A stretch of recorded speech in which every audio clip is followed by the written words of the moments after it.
আনমনে হেঁটে চলেছি রেল লাইনের উপর দিয়ে, আর দু চোখ বেয়ে অশ্রু ফোঁটা টপ টপ করে গাল বেয়ে নেমে চলছে। গন্তব্য রেল স্টেশনের দিকে। চলে যাচ্ছি আমার নিজের শহর ছেড়ে, যেখানে নিজের মানুষের অবহেলার কারণে আমাকে শহর ছেড়ে চলে যেতে হচ্ছে। ট্রেন চলে এসেছে। আমি চোখ মুছে ট্রেনে উঠে পড়লাম। এবার আমি আমার পরিচয়টা দিয়ে নেই। আমি মেহেদী হাসান, অনার্স দ্বিতীয় বর্ষে পড়ি। আমার মা বাবা থাকতেই আমি অনাথ। তাদের থেকে অনেক দূরে চলে যাব, যেন আমার মতো একজন কুলাঙ্গার ছেলে তাদের পরিচয় না দেই। ট্রেন থেকে নেমে পড়লাম। সাইনবোর্ডে তাকিয়ে দেখি এই জায়গার নাম চাঁদপুর। আমি কিছুক্ষণ স্টেশনে এক চেয়ারে বসে বসে মা বাবা আর ছোট ভাইটার কথা মনে পড়ছে। আর দু চোখ বেয়ে শুধু পানি পড়ছে। শুধু একটা মানুষের জন্য আমাকে আমার মা বাবা নিজের বাড়ি থেকে তাড়িয়ে দিলেন। তবে আমিও ভেবে নিয়েছি কোনো দিন নিজের শহরে যাব না, আর মা বাবাকে আমার এই চেহারা দেখাবো না। আর যে মানুষটার জন্য আমার আজ এই অবস্থা, তাকে আমি কোনো দিন ক্ষমা করব না। আজীবন ঘৃণা করে যাব। এখন একটা থাকার জায়গা করতে, তারপর কলেজে ভর্তি হতে হবে। কিন্তু কে সাহায্য করবে আমাকে? আমি তো কাউকে চিনি না এখানে। এবার স্টেশন থেকে বেরিয়ে শহরের দিকে যাচ্ছি। এভাবে হাঁটতে হাঁটতে কখন যে রাত হয়ে যায় মনে নাই। আমি রাস্তার ল্যাম্প পোস্টের নিচে দাঁড়িয়ে আছি, আর তখনই একটা মেয়ে দৌড়িয়ে এসে আমার পিছনে দাঁড়ালো। তারপর আমি সামনে তাকিয়ে দেখি দুইটা মাতাল লোক মেয়েটাকে তাড়া করেছিল। আমাকে দেখে লোক দুটো চলে গেল। এবার আমি মেয়েটির দিকে তাকালাম। ল্যাম্পপোস্টের আলোয় মেয়েটাকে অনেক সুন্দর লাগছে। আমি বললাম, আপনাকে কেন তাড়া করছিল ওই দুটো লোক? মেয়েটি কেঁদে কেঁদে বলল, আমি আমার এক বান্ধবীর বাসা থেকে আসছিলাম, আর তখনই এই মাতাল লোক দুটি পিছু নেয়, আর তারপরে আপনাদের সাথে দেখা। বুঝলাম। আর কোনো সমস্যা নেই, আপনি এখন যেতে পারেন। লোক দুইটা পালিয়ে গেছে। না, আমার খুব ভয় পাচ্ছে। আমি কোনো দিন রাতে এভাবে একা একা বের হইনি। খুব ভয় পাচ্ছি আমি। আপনি যদি কিছু মনে না করতেন তাহলে আমাকে একটু বাড়ি পর্যন্ত দিয়ে আসবেন। আমি কিছুক্ষণ ভেবে আসলেই মেয়েটি অনেক ভয় পেয়ে আছে, আর তাছাড়া একা একটা মেয়ে, তাই আর কিছু না ভেবে তার সাথে যেতে চাইলাম। আপনার নামটা কি জানতে পারি? মেহেদী হাসান। আপনার নাম কি? আমার নাম রিমি। আমি অনার্স প্রথম বর্ষে পড়ি। বাড়িতে বাবা আর ছোট একটা বোন আছে। আপনার? আমি অনার্স দ্বিতীয় বর্ষে পড়ি, আর আমি এতিম। আমার কেউ নেই। মিথ্যা বললাম, কারণ যারা আমাকে বিনা দোষে বাড়ি থেকে বের করে দিতে পারে, তাই তাদের পরিচয় না দেওয়াই শ্রেয়। এবার মেয়েটির দিকে তাকিয়ে দেখি মেয়েটি আমার দিকে এক দৃষ্টিতে তাকিয়ে আছে। হয়তো আমার উপর মায়া হচ্ছে। হাঁটতে হাঁটতে রিমিদের বাসায় চলে আসলাম। রিমিরা বেশি বড়লোক না, আবার বেশি গরিব না। মোটামুটি এইরকম শহরে ভালোভাবে চলাফেরা যাবে। আমি রিমিকে বাড়িতে যখনই চলে আসব তখনই রিমি আমাকে ডাকলো আর বলল, আমাদের এখানে আজকে রাতটা খেয়ে তারপর না হয় চলে যাবেন। অবশ্য আমারও প্রচুর ক্ষুধা পেয়েছে, তাই সেই সকালে ভাতের বদলে বাবার কাছে মার খেয়ে বের হয়েছি। তাই আর মানা করতে পারলাম না। বাসার মধ্যে ঢুকে দেখি সুন্দর একটা বাড়ি, সব কিছু সাজানো গোছানো। তারপর রিমি তার আম্মুকে সব কিছু বলল, আর আমাকে দেখিয়ে দিল। রিমির আম্মু আমার কাছে এসে কাঁদতে কাঁদতে বলল, আমার মেয়েকে বাঁচিয়ে তুমি অনেক বড় সাহায্য করলে বাবা। তোমার প্রতি আমরা সারা জীবন ঋণী হয়ে থাকব। ছিছি খালাম্মা, কি বলছেন এসব? মা কোনোদিন ছেলের কাছে ঋণী থাকতে পারে? আমি তো আপনার ছেলের মতোই, তাই না? রিমি এসে বলল, আহ মা, সে কখন থেকে ক্ষুধা পেয়েছে, তাড়াতাড়ি খেতে দাও। আমি হাত মুখ ধুয়ে টেবিলে বসে খাবারের জন্য অপেক্ষা করছি, আর তখনই রিমির বাবা আসলো। আমি আবার সব বাবাকে একটু ভয় পাই, তাই সাথে সাথে দাঁড়িয়ে গেলাম। রিমি কে এই ছেলে? তাকে তো কোনোদিন দেখিনি আমাদের এলাকায়। তারপর রিমি তার বাবাকে সব ঘটনা খুলে বলল, আর তখন রিমির বাবা বলল, তোমার যেহেতু কেউ নাই তো কি হয়েছে, আমরা তো আছি। রিমির বাবা এরূপ কথা শুনে খুব খুশি হলাম, আর আমরা সবাই মিলে খেতে বসলাম। তখন রিমির বাবা বলল, তোমার যখন থাকার কোনো জায়গা নেই তাহলে আমাদের এখানে থাকবে, আর সকালে কলেজ করবে, আর বিকাল থেকে রাত পর্যন্ত আমার সাথে আমার ব্যবসায় সাহায্য করবে। আমি রিমির বাবার কথা শুনে খুব খুশি হলাম। যাক, অন্তত থাকার জায়গা আর একটা কাজ তো পেলাম। তারপরে রাতের খাবার খেয়ে রিমি আমাকে একটা রুমে নিয়ে গেল। দুজনে মিলে রুমটা একটু গোছালাম। আসলেই রিমি মেয়েটা অনেক সুন্দর আর অনেক ভালো। তবে রিমি আমার দিকে একটু পরপর আর চোখে তাকাচ্ছে আর মিট মিট করে হাসছে। সকালে উঠে ফ্রেশ হয়ে হালকা নাস্তা করে রিমির সাথে তাদের কলেজে গেলাম। ভর্তির কাজ সব শেষ হলে 3টা ক্লাস করে বাইরে এসে দেখি রিমি আমার জন্য বাইরে দাঁড়িয়ে আছে। কেমন হলো আজকের ক্লাসগুলো? অনেক ভালো, আর কলেজটা অনেক সুন্দর, খুব ভালো লাগছে আমার। তারপর কলেজ থেকে এসে দুপুরের খাবার খেয়ে খালুজানের সাথে তাদের দোকানে গেলাম। খালুর দোকানটা অনেক বড়, তাই আমি খালুর কাজে সাহায্য করলাম। এভাবে চলতে থাকে আমার নতুন জীবন। এখন আমি অনার্স ফাইনাল ইয়ারে, আর রিমি 3য় বর্ষ। রিমির মা বাবা আমাকে অনেক ভালোবাসে, একদম তাদের নিজের ছেলের মতো। আর রিমির ছোট বোনটা তো আমাকে ছাড়া কিছুই বোঝে না, সব সময় ভাইয়া ভাইয়া করে। আমিও তাকে খুব ভালোবাসি। রিমির ছোট বোনের নাম হলো মিনি। তবে রিমির ব্যবহার দেখে আমি খুব অবাক হই। মেয়েটা এত ভালো, আর মাঝে মাঝে রিমির আচরণ দেখে মনে হয় রিমি আমাকে খুব ভালোবাসে। আমার কখন কি লাগবে সব সময় চোখে চোখে রাখবে, কেয়ার করবে, মিষ্টি শাসন করবে। রিমির মিষ্টি শাসন আর কেয়ারগুলো খুব ভালো লাগে। একদিন আমি কলেজে এক মেয়ে বন্ধুর সাথে কথা বলছি আর সামনে গেটের দিকে যাচ্ছি, আর তখনই দেখি সামনে রিমি, কিন্তু তার চোখ দিয়ে অনবরত পানি বের হচ্ছে। আমি আমার বন্ধুর কাছ থেকে বিদায় নিয়ে যেই রিমির কাছে যাব, তখনই ঠাস, রিমি আমাকে অনেক জোরে একটা থাপ্পড় মারলো। থাপ্পড় মেরে রিমি চলে গেল বাসায়, আর আমি মাথা নিচু করে দাঁড়িয়ে আছি। চোখ দিয়ে 2 ফোঁটা নোনা জল বেরিয়ে আসলো। আবার সেই পুরনো কথা মনে করে দিল। 2 বছর আগে ঠিক একইভাবে আমাকে চর মেরেছিল আমার এক খুবই কাছের মানুষ। খুব কষ্ট পেয়েছিলাম তখন। রিমি আমাকে থাপ্পড় মারলো, কিন্তু 2 বছর আগে আমাকে এভাবে থাপ্পড় মেরেছিল, তখন 1000 গুণ কষ্ট পেয়েছিলাম। কলেজের পর আমি আর রিমিদের বাড়ি যাইনি, একটা ট্রেন লাইনে বসেছিলাম। বসে থাকতে থাকতে আজ আর খালুর দোকানে যাওয়া হলো না। রিমি আমাকে থাপ্পড় মেরেছে, এই জন্য আমি কষ্ট পাইনি। রিমি আমাকে থাপ্পড় মেরে আমার পুরনো কথা মনে করিয়ে দিয়েছে, তাই খুব কষ্ট হচ্ছে। তাই বসে আছি আর সিগারেট খাচ্ছি। হঠাৎ করে ফোনটা বেজে উঠল। হাতে নিয়ে দেখি রিমি ফোন দিয়েছে।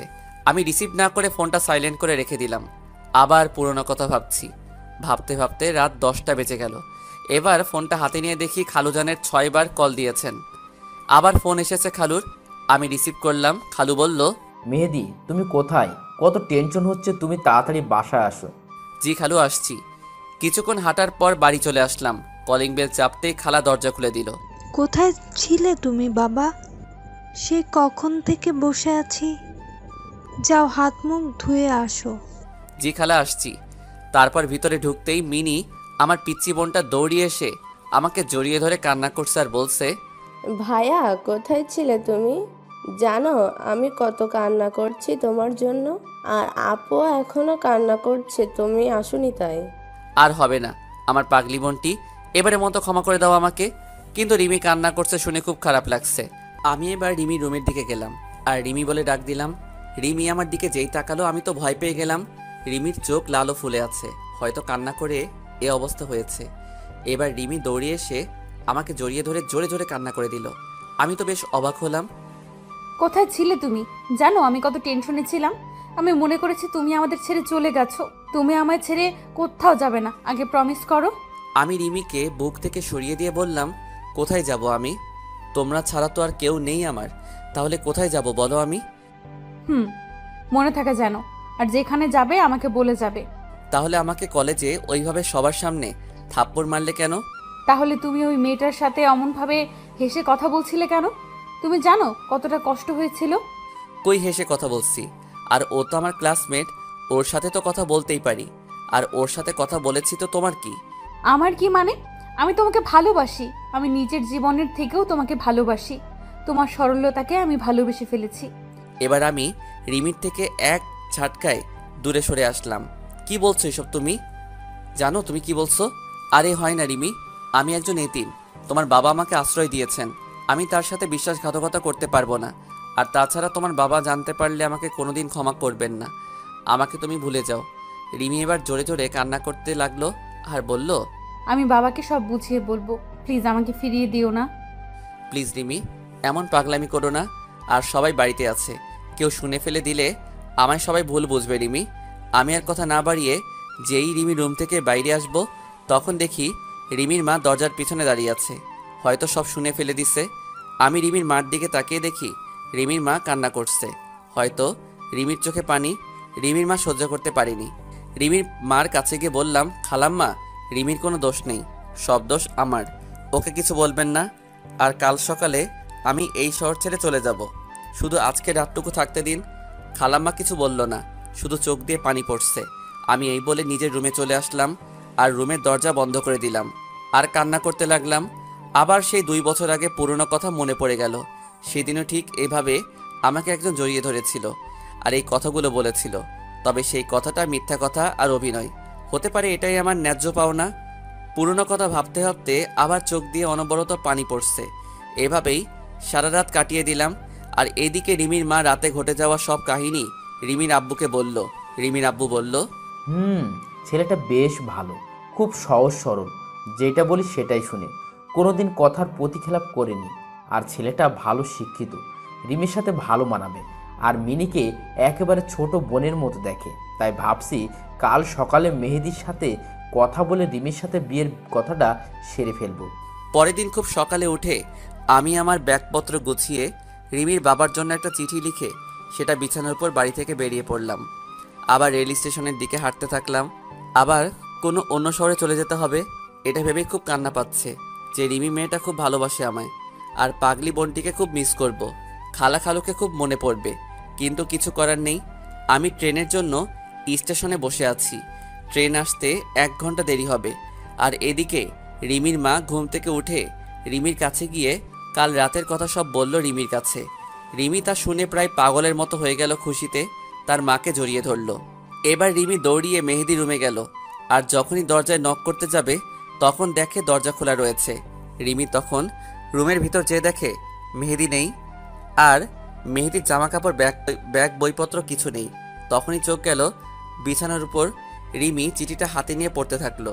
চিঠি পড়া শেষে রিমি চিৎকার দিয়ে আম্মু বলে ডাক দিয়ে বেহুশ হয়ে পড়ে গেল।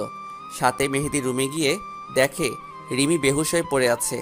রিমির মা সাথে সাথে রিমির খাটের উপরে তুলল। রিমির বাবা রিমির হাতে একটা কাগজ দেখলো আর কাগজটা খুলে দেখে একটা চিঠি। রিমির বাবা চিঠি পড়তে লাগলো, শ্রদ্ধেয় খালুজান, প্রথমেই সালাম নিবেন। আশা করি আপনি এতক্ষণে সব জেনে গেছেন। এতে রিমির কোনো দোষ নেই খালুজান। তাই আমি এই শহর থেকে চলে যাচ্ছি। আর কোনোদিন হয়তো দেখা হবে না। তাই এই এতিম ছেলেটাকে ক্ষমা করে দিবেন আর নিজের শরীরের দিকে একটু খেয়াল রাখবেন। এতিম ছেলে। রিমির বাবা চিঠিটা পড়া মাত্র প্রথমে বাস স্ট্যান্ডে গেল খুঁজতে, কিন্তু পেল না। তারপর রেল স্টেশনের দিকে গেল আর তখন দেখলো মেহেদি একটা বেঞ্চের উপরে মাথা নিচু করে বসে আছে। রিমির বাবা মেহেদির কাছে গিয়ে মাথায় হাত বুলালো। আর তখনই মেহেদি উপরে তাকিয়ে দেখে খালুজান। খালু, আপনি এখানে? আমার ছেলেটাকে নিয়ে নিতে এসেছি। কিছুই তো বুঝলাম না। কাল রাতে রিমির মা সব বলেছে আমায়। আর তখন ভাবলাম আমার মেয়ের জন্য এর থেকে ভালো ছেলে কেউ নেই, তাই আমার মেয়ের জামাইকে নিতে এলাম। কিন্তু খালু, আমি একজন এতিম। আর চুপ, আর কোনোদিন নিজেকে এতিম বলবে না, আমরা কেউ না তোমার। তারপর আমি খালুকে জড়িয়ে ধরলাম। তারপর আমি আর খালু বাড়ি চলে আসলাম। এসে দেখি 2 মহারানী আমার উপর রাগ করে আমার সাথে কথা বলছে না। আমি প্রথমে মিনির কাছে গেলাম, তারপর আমার বোনটিকে কোলে তুলে নিলাম। আর যেই 2 গালে 2টা পাপ্পি দিয়েছি আর অমনি হেসে দিল। যাক বাবা, ছোটটার তো রাগ ভাঙাতে পারলাম, এখন বড়টাকে দেখতে হবে। আমি রিমির রুমে গেলাম, যে দেখি রিমির চোখ লাল হয়ে আছে। বুঝতে পারলাম খুব কান্না করছে। আমি চলে যাওয়ার পর আমি এবার রিমির সামনে গিয়ে বললাম, সরি রিমি, আর কোনোদিন তোমায় ছেড়ে যাব না। দেখলাম রিমির কোনো পাত্তাই নেই, তাই রিমির হাত ধরে সোজা আমার বুকে টেনে নিলাম। রিমি ছাড়ানোর চেষ্টা করছে, বাট পারছে না। প্লিজ রিমি, আমায় তুমি ক্ষমা করে দাও, কথা দিচ্ছি আর কোনোদিন তোমায় ছেড়ে যাব না। না, তোমার কোনো ক্ষমা নেই। আর আমি আপনাকে ভালোবাসি না। সত্যি ভালোবাসো না? না। তাহলে আর কি করা, আবার চলে যাই, আর কোনোদিন আসবো না। এই কথা বলে যেই আসতে যাব আর তখনই রিমি আমাকে শক্ত করে জড়িয়ে ধরলো। আমি তোমাকে কোনো দিন যেতে দেব না, তোমাকে শক্ত করে জড়িয়ে ধরে রাখবো। আমিও পাগলিটাকে শক্ত করে জড়িয়ে ধরলাম। হঠাৎ করে রিমির ছোট বোন মিনি চলে আসলো। কি ভাইয়া, বউকে পেয়ে কি নিজের বোনকেই ভুলে গেলে? আরে আমার পিচ্চি বড়িটা, তোমাকে আমি ভুলে যেতে পারি? তুই আমার কলিজার ছোট পিচ্চি বোন। এই বলে মিনিকে কোলে তুলে নিলাম। আর সেই সময় 2 বোন আমার 2 গালে একটা করে পাপ্পি দিল। তারপরে দুজনকে জড়িয়ে ধরলাম। সবাই মিলে রাতে খাবার খাচ্ছি। তখন রিমির বাবা বলল, আগামী পরশুদিন তোমাদের বিয়ে, তোমাদের কোনো আপত্তি আছে? রিমি দেখলাম লজ্জায় মাথা নিচু করে বসে আছে। আমি বললাম, না খালু, আমার কোনো আপত্তি নেই। তারপর আমরা খাবার খেয়ে যে যার রুমে গিয়ে শুয়ে পড়লাম। কিছুক্ষণ পর আমার রুমের দরজা খোলার আওয়াজ পেলাম। তাকিয়ে দেখি রিমি আমার রুমে আসছে। রিমি, তুমি এখানে এই রাতে কি করছো এখানে? কেউ দেখে ফেললে কি বলবে সবাই? কেউ দেখবে না, আর আমি আমার হবু স্বামীর রুমে আসছি, তাতে কার কি আসে যায়? কিন্তু আমাদের এখনো বিয়ে হয়নি তো। তুমি যাও, এখন কেউ দেখলে খারাপ ভাববে। না, আমি যাব না। যদি তুমি আজকের মতো কাল সকালেও যদি তুমি চলে যাও, তাহলে আমি আজ রাতে তোমার সাথে থাকবো। কি কি বলছো তুমি? তোমার মাথা ঠিক আছে? বিয়ের আগে একটা ছেলে আর একটা মেয়ে একসাথে ঘুমাবে, আর আমি কোথাও যাব না তোমাকে ছেড়ে। তা আমি শুনবো না।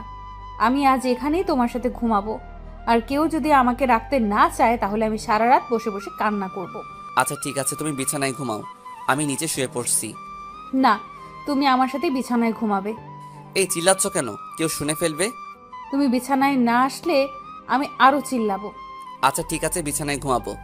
এবার আমি বিছানায় গিয়ে খাটের এক পাশে শুয়ে পড়লাম, আর রিমি আমার এক পাশে শুয়ে পড়লো। শুয়ে শুয়ে দুজন গল্প করছি, আর তখনই রিমি আমাকে জড়িয়ে ধরলো। আমিও রিমিকে জড়িয়ে ধরলাম। তারপর রিমি মুখ উঠিয়ে আমার দিকে এক দৃষ্টিতে তাকিয়ে আছে, আর আস্তে আস্তে রিমি আমার এত কাছে চলে আসলো, রিমির নিঃশ্বাসের শব্দ শোনা যাচ্ছে, আর গরম নিঃশ্বাস আমার মুখে আশ্রিয়ে পড়ছে। তারপর রিমি আমার ঠোঁটে ঠোঁট রাখলো। সে কি অনুভূতি, আপনারা না করলে কেউ বুঝতে পারবেন না। এভাবে প্রায় 8 মিনিট কিস করার পর রিমি আমাকে ছেড়ে দিল। দুজনে তখন প্রায় পাগলের মতো হাঁপাচ্ছি। তারপর রিমি আমার বুকে মাথা রাখলো আর বলল, কখনো আমাকে ছেড়ে চলে যাবে না তো? না পাগলি, আমি তোমাকে ছেড়ে কখনো যাব না। তাই বলে রিমি শক্ত করে বুকের সাথে জড়িয়ে ধরলাম। রিমিও আমাকে শক্ত করে জড়িয়ে ধরলো। তারপর রিমির কপালে একটা ভালোবাসার পরশ এঁকে দিলাম, আর ঘুমিয়ে পড়লাম। সকালে উঠে দেখি রিমি এখনো ঘুমিয়ে আছে। কি অপূর্ব লাগছে রিমিকে। চুলগুলো এলোমেলোভাবে মুখের উপর রয়েছে। আমি রিমির মাথায় আর একটা ভালোবাসা এঁকে দিলাম, আর তখনই রিমি উঠে পড়ল। রিমি উঠে আমার গালে একটা কিস করে উঠে ফ্রেশ হয়ে সকালে নাস্তা করে দুজনে একসাথে কলেজে গেলাম। আজ আমাদের বিয়ে হয়ে গেল। বেশি একটা আয়োজন করা হয়নি, ভালোভাবে আমাদের বিয়েটা সম্পূর্ণ হয়ে গেল। রিমি এখন বাসর ঘরে অপেক্ষা করছে, আর আমি ছাদের উপর বসে বসে পুরনো কথা ভাবছি, আর দু চোখ বেয়ে অঝোর ধারায় পানি পড়ছে। হঠাৎ করে কারো হাত আমার কাঁধের উপর অনুভব করলাম। তাড়াতাড়ি করে চোখের পানি মুছে ফেলে পিছনে ঘুরে দেখি রিমি দাঁড়িয়ে আছে বিয়ের সাজে। রিমি, তুমি এখানে কেন আসলে? আমি এখনই নিচে নামছিলাম। তুমি কান্না করছো কেন? কোনো অন্যায় করেছি আমরা বা আমি? এই পাগলি, তুমি অন্যায় করবে কেন? তোমায় তো আমি খুব ভালোবাসি। তাহলে কান্না করছো কেন? আসলে আমার মা বাবার কথা খুব মনে পড়ছে, তাই একটু কান্না পাচ্ছিল। কান্না করি আর কি হবে, চলো নিচে চলো। চলো। না, আমি যাব না। কেন যাবে না? আমাকে কোলে নিতে হবে। রিমিকে কোলে নিয়ে নিচে চলে আসলাম। তারপর বাসর ঘরে ঢুকে রিমি আমার বুকে মাথা রেখে শুয়ে পড়ল। আমিও রিমিকে জড়িয়ে ধরে শুয়ে পড়লাম। এভাবে চলছিল আমাদের সংসার জীবন। খুব সুখে জীবন যাপন করছিলাম। বিয়ের 7 মাস পর এখন রিমিদের ব্যবসা এখন পুরোপুরি আমি দেখাশোনা করি। একদিন হঠাৎ করে কেউ পিছন থেকে মেহেদি বলে ডাক দিল। আমি পিছনের দিকে তাকিয়ে আমি বিরাট বড় শক খেলাম। মনে হলো আমি নিজেকে হারিয়ে ফেলেছি। পিছনে তাকাতেই মেয়েটা আমাকে শক্ত করে জড়িয়ে ধরে হাউমাউ করে কান্না করতে থাকলো। হ্যাঁ, এই মেয়েটির নাম হলো অনিকা। তুমি কোথায় ছিলে এতদিন? তুমি জানো তোমাকে আমি পাগলের মতো খুঁজেছি, কিন্তু তোমাকে কোথাও পাইনি। তুমি চলে যাবার পর আমি তোমার জন্য প্রতি রাতে কান্না করেছি। আমার একটা ফুলের জন্য তুমি আমাকে এত বড় শাস্তি দেবে? আমি তো তোমার সাথে একটু মজা করেছিলাম, আর তুমি সেই মজা সিরিয়াসলি নিয়ে তুমি কেন আমায় ছেড়ে চলে আসলে? আমি অনিকাকে সরিয়ে দিয়ে বললাম, দেখেন, আমার জীবনে অতীতে যা ঘটে গিয়েছে আমি সব ভুলে গেছি, আর তাছাড়া আমার এখন একটা ভবিষ্যৎ আছে। আমি এখন বিবাহিত।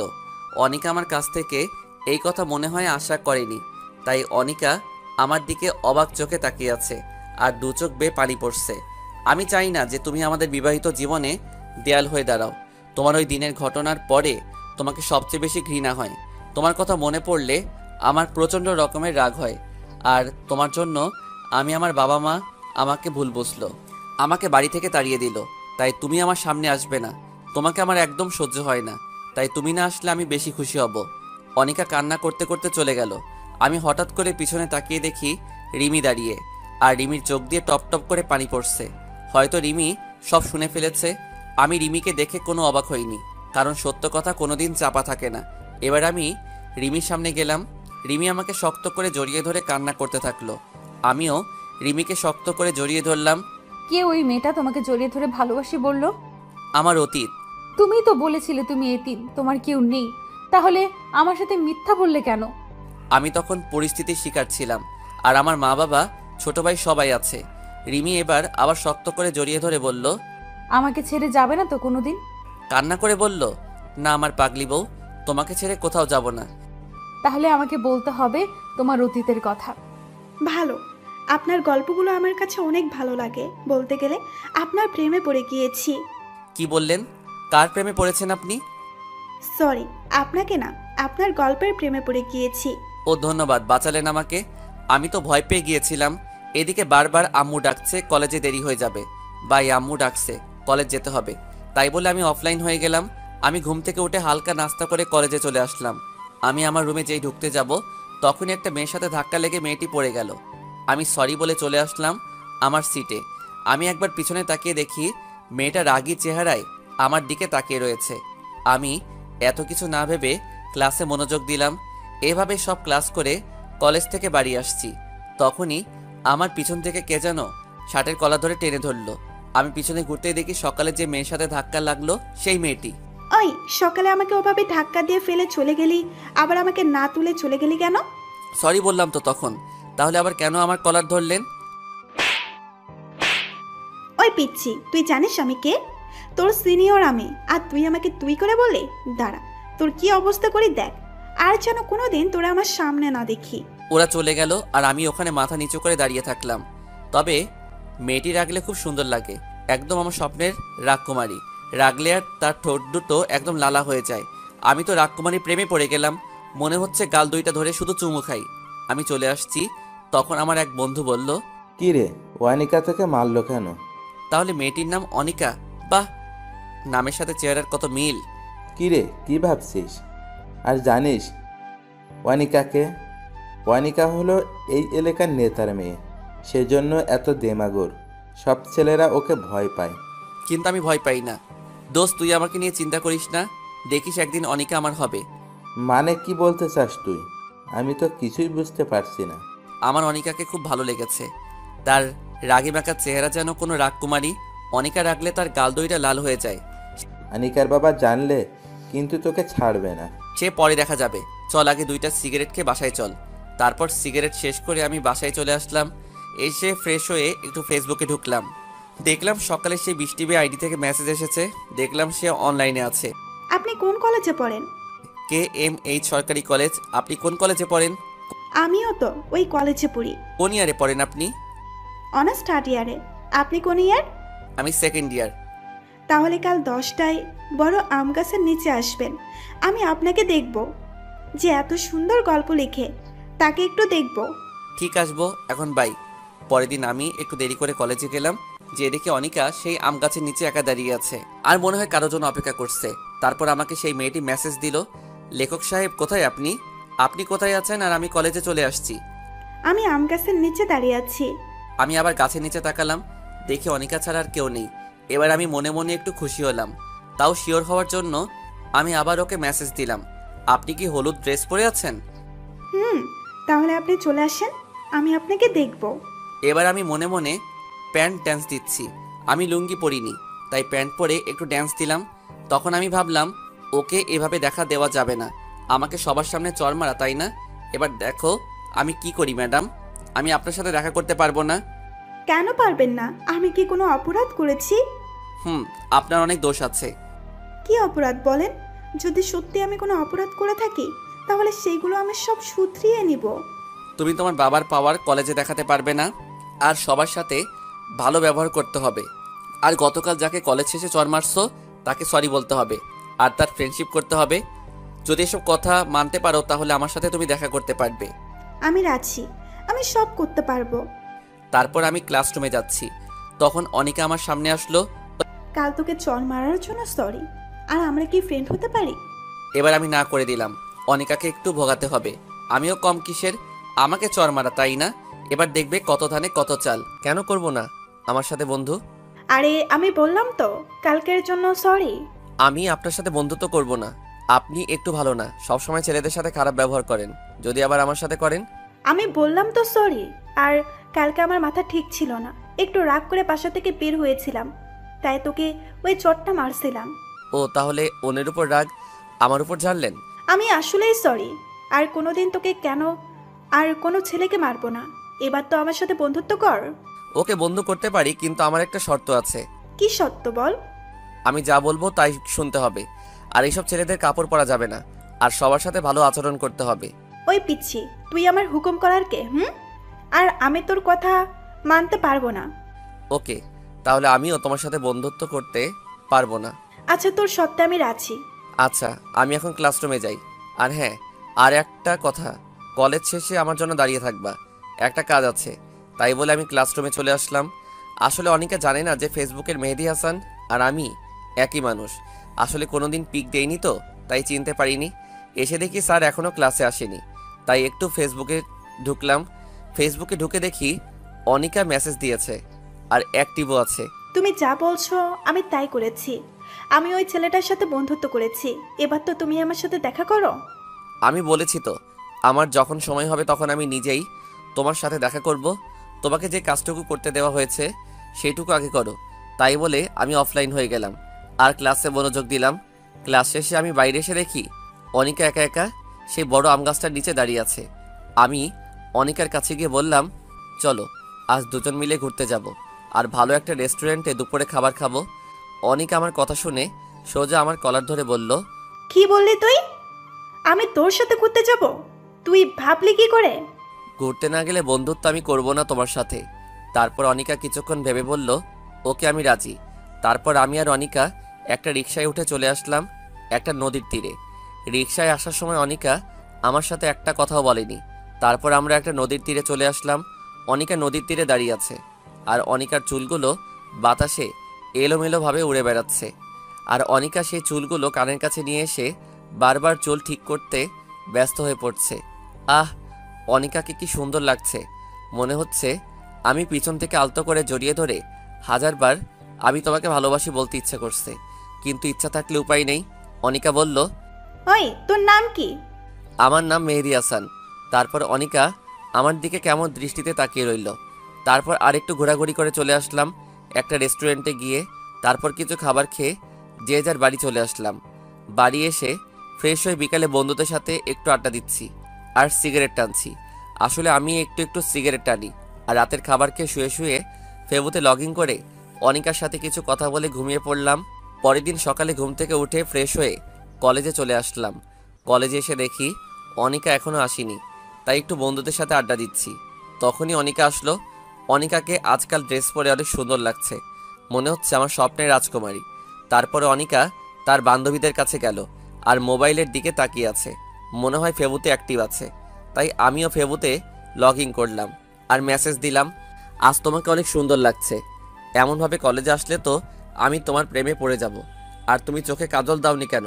এর পরের বার যেন দুই চোখে কাজল পড়তে ভুল না হয়। এবার দেখি অনিকা আশেপাশে হয়রানি হয়ে আমাকে খুঁজছে, কিন্তু পাচ্ছে না।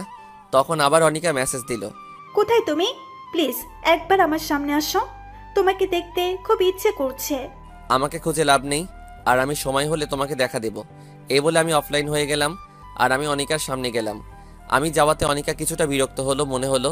তারপর কিছু কথা বলে আমি চলে আসলাম আমার ক্লাসরুমে। ক্লাস 3টে শেষ হওয়ার পর স্যার একটু আসতে লেট হচ্ছে বলে আমরা সবাই বসে আড্ডা দিচ্ছি। তখন দেখি অনিকা আর তার বেশ কয়েকটা বান্ধবী আসলো আমাদের রুমে। আর সবার উদ্দেশ্য বলল, এখানে মেহেদি হাসান বলে কেউ আছে? সবাই বলল, না চিনি না। আসলে আমার কলেজে অন্য নাম দেয়া আছে, তাই সবাই সেই নামেই চেনে। আর মেহেদি হাসান এই নামটি আমার কয়েকটা বন্ধু ছাড়া কেউ জানে না। তারপর অনিকা মোবাইলটা বের করে আমার আইডিটা বের করে বলল, এই আইডিটা কে চিনো? এই আইডিটা মেহেদি হাসানের। আর মেহেদি হাসান আমাদের কলেজে পড়ে, কেউ জানতে পারলে আমাকে জানাবে। আর তখনই আমাদের ক্লাসে সেরা সুন্দরী বলল, এই মেহেদি হাসান আমাদের কলেজে পড়ে? আমি তো ভাবতেই পারছি না। আমি মেহেদি হাসানের বিরাট বড় একটা ফ্যান। মেহেদির সব গল্প আমি পড়ি। মেহেদিকে যদি কখনো কেউ খুঁজে পান তাহলে আমাকে একটু জানাবেন প্লিজ। আপু প্লিজ। আমি তো অবাক। আজ আমি যদি আমার প্রোফাইলে যদি আমার নিজের পিক দিতাম তাহলে অন্তত আজ সিঙ্গেল থাকতে হতো না। এখন নিজের কপালে নিজেই চড় মারতে ইচ্ছে করছে। তারপর কলেজ শেষে আমি বাড়ি এসে ফ্রেশ হয়ে দুপুরের খাবার খেয়ে একটা ঘুম দিয়ে বিকালে বন্ধুদের সাথে আড্ডা দিতে গেলাম। আড্ডা দিয়ে এসে রাতের খাবার খেয়ে রুমে গিয়ে ফেবুতে লগ ইন করলাম। তখন দেখি অনিকা অ্যাক্টিভ রয়েছে। আমি অনিকাকে মেসেজ দিলাম, তুমি আমাকে ওভাবে প্রতিটা ক্লাসে খুঁজছিলে কেন? তুমি ভালো করে জানো আমাকে তুমি পাবে না। তোমাকে দেখতে খুব ইচ্ছে করছিল, তাই নিজেকে আর সামলাতে পারিনি। আর যেন কোনোদিন তোমাকে এভাবে আমাকে খুঁজতে না দেখি। আমার সময় হলে আমি নিজেই তোমার সাথে দেখা করে নেব। আর কিছু না বলে চ্যাট অফ করে ঘুমিয়ে পড়লাম। এভাবে আমার আর অনিকার মেসেঞ্জারে নিয়মিত কথা হয়। অনিকা আমাকে অনেক কেয়ার করে, অনেক শাসন করে। অনিকা মনে হয় আমাকে ভালোবাসে। অনিকার কথাতে অনেক বুঝতে পারি যে অনিকা আমাকে ভালোবাসে। আর এদিকে অনিকার সাথে আমার ভালোই বন্ধুত্ব তৈরি হয়েছে। আমাকে দেখে আর বিরক্ত হয় না। আজ কলেজ শেষে বিকালে বন্ধুদের সাথে আড্ডা দিতে গেছি। আর আমার এক বন্ধুর সাথে কোনো একটা বিষয় নিয়ে অনেক কথা কাটাকাটি হয়। তাই আমি রাগ করে বাড়ি চলে আসলাম। এসে কিছুই ভালো লাগছে না, তাই ঘুমিয়ে পড়লাম। আজ আর অনিকার সাথে কথা হলো না। এভাবে 2 দিন আমি কলেজে যাইনি আর ফেবুতে লগ ইন করিনি। আজ 2 দিন পর আমি কলেজে যাচ্ছি। কলেজের গেট দিয়ে ঢুকতে যাব তখনই দেখি অনিকা গেটের কাছে দাঁড়িয়ে আছে। আমি অনিকার চোখের দিকে তাকিয়ে রীতিমতো ভয় পেয়ে গেছি। চোখ দুটো লাল আর ফুলে আছে, মনে হয় 2 দিন ধরে শুধু কান্না করছে। অনিকা, তোমার কি হয়েছে?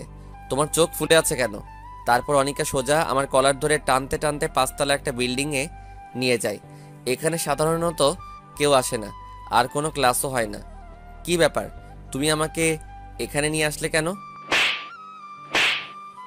তুই ভেবেছিস কি? হ্যাঁ, তোকে আমি খুঁজে পাবো না? তুই আমার সাথে খেলা করেছিস। তুই আমাকে ইমোশনাল করেছিস, আমাকে ব্ল্যাকমেল করে আমাকে কান্না আর কষ্ট দুটাই করিয়েছিস। কি বলছো তুমি? আমি তো কিছুই বুঝতে পারছি না। আর তুমি কান্না করছো কেন? ওই, আমি কি বলছি? মানে তুই কিছুই বুঝতে পারিস না? তোকে আমি ভালোবাসি, তুই বুঝিস না? তোকে এত কেয়ার করি, এত শাসন করি, কি জন্য করি তুই জানিস না? আর এসব করে কাদের? যারা নিজের জীবনের থেকেও তাদের কাছে প্রিয়, তাদের কেয়ার করে। তুই কেন বুঝিস না? আমি তোকে অনেক ভালোবাসি। আমিও তোকে অনেক ভালোবাসি রে পাগলি। সেই জন্যই তো তোর সাথে বেশি কথা বলতাম। এবার অনিকা দৌড়িয়ে এসে আমাকে শক্ত করে জড়িয়ে ধরলো। আমিও আমার পাগড়িটাকে শক্ত করে জড়িয়ে ধরলাম। তুমি আমার সাথে কেন এমন করলে? তুমি কেন সেদিন আমার সামনে আসোনি বলো? আমি এমন করেছি কারণ সেদিন তুমি আমাকে সবার সামনে চড় মেরেছিলে। আর তোমার অহংকার ভেঙে ফেলার জন্য। I love you Babu. I love you two বাবু। এভাবে কিছুক্ষণ থাকার পরে দেখি অনিকার বাবা, অনিকার বড় ভাই আর আমার সেই বন্ধু চলে আসছে। আমি সাথে সাথে অনিকাকে ছেড়ে দিলাম। আর অনিকার বাবা বড় একটা নেতা। এবার অনিকার ভাই আরও কিছু লোকজন আমাকে মাটিতে লাথি মারতে লাগলো। আর অনিকার বাবা অনিকাকে টানতে টানতে নিয়ে গেল। আর এদিকে মার খাওয়ার জন্য আমার নাক মুখ দিয়ে অনেক রক্ত পড়তে লাগলো। তবু তারা একভাবে মেরেই যাচ্ছে। কখন যে বেহুশ হয়ে গিয়েছি মার খেতে খেতে। আমি বেহুশ হয়ে যাওয়ার পরেও মনে হয় আমাকে অনেক মেরেছে। তারপর আমার যখন জ্ঞান ফিরল তখন আমি নিজেকে প্রিন্সিপালের অফিসে আবিষ্কার করলাম। আস্তে আস্তে যখন চোখ খুললাম তখন সামনে দেখি অনিকার আব্বু আর তার বড় ভাই আছে। আর এদিকে দেখি আমার আব্বু আর আমার আম্মু রয়েছে। আম্মু আমাকে চোখ খুলতে দেখে একভাবে কান্না করেই যাচ্ছে। খুব কষ্ট হচ্ছে উঠতে, শরীরে খুব ব্যথা, কোনোভাবেই উঠতে পারছি না।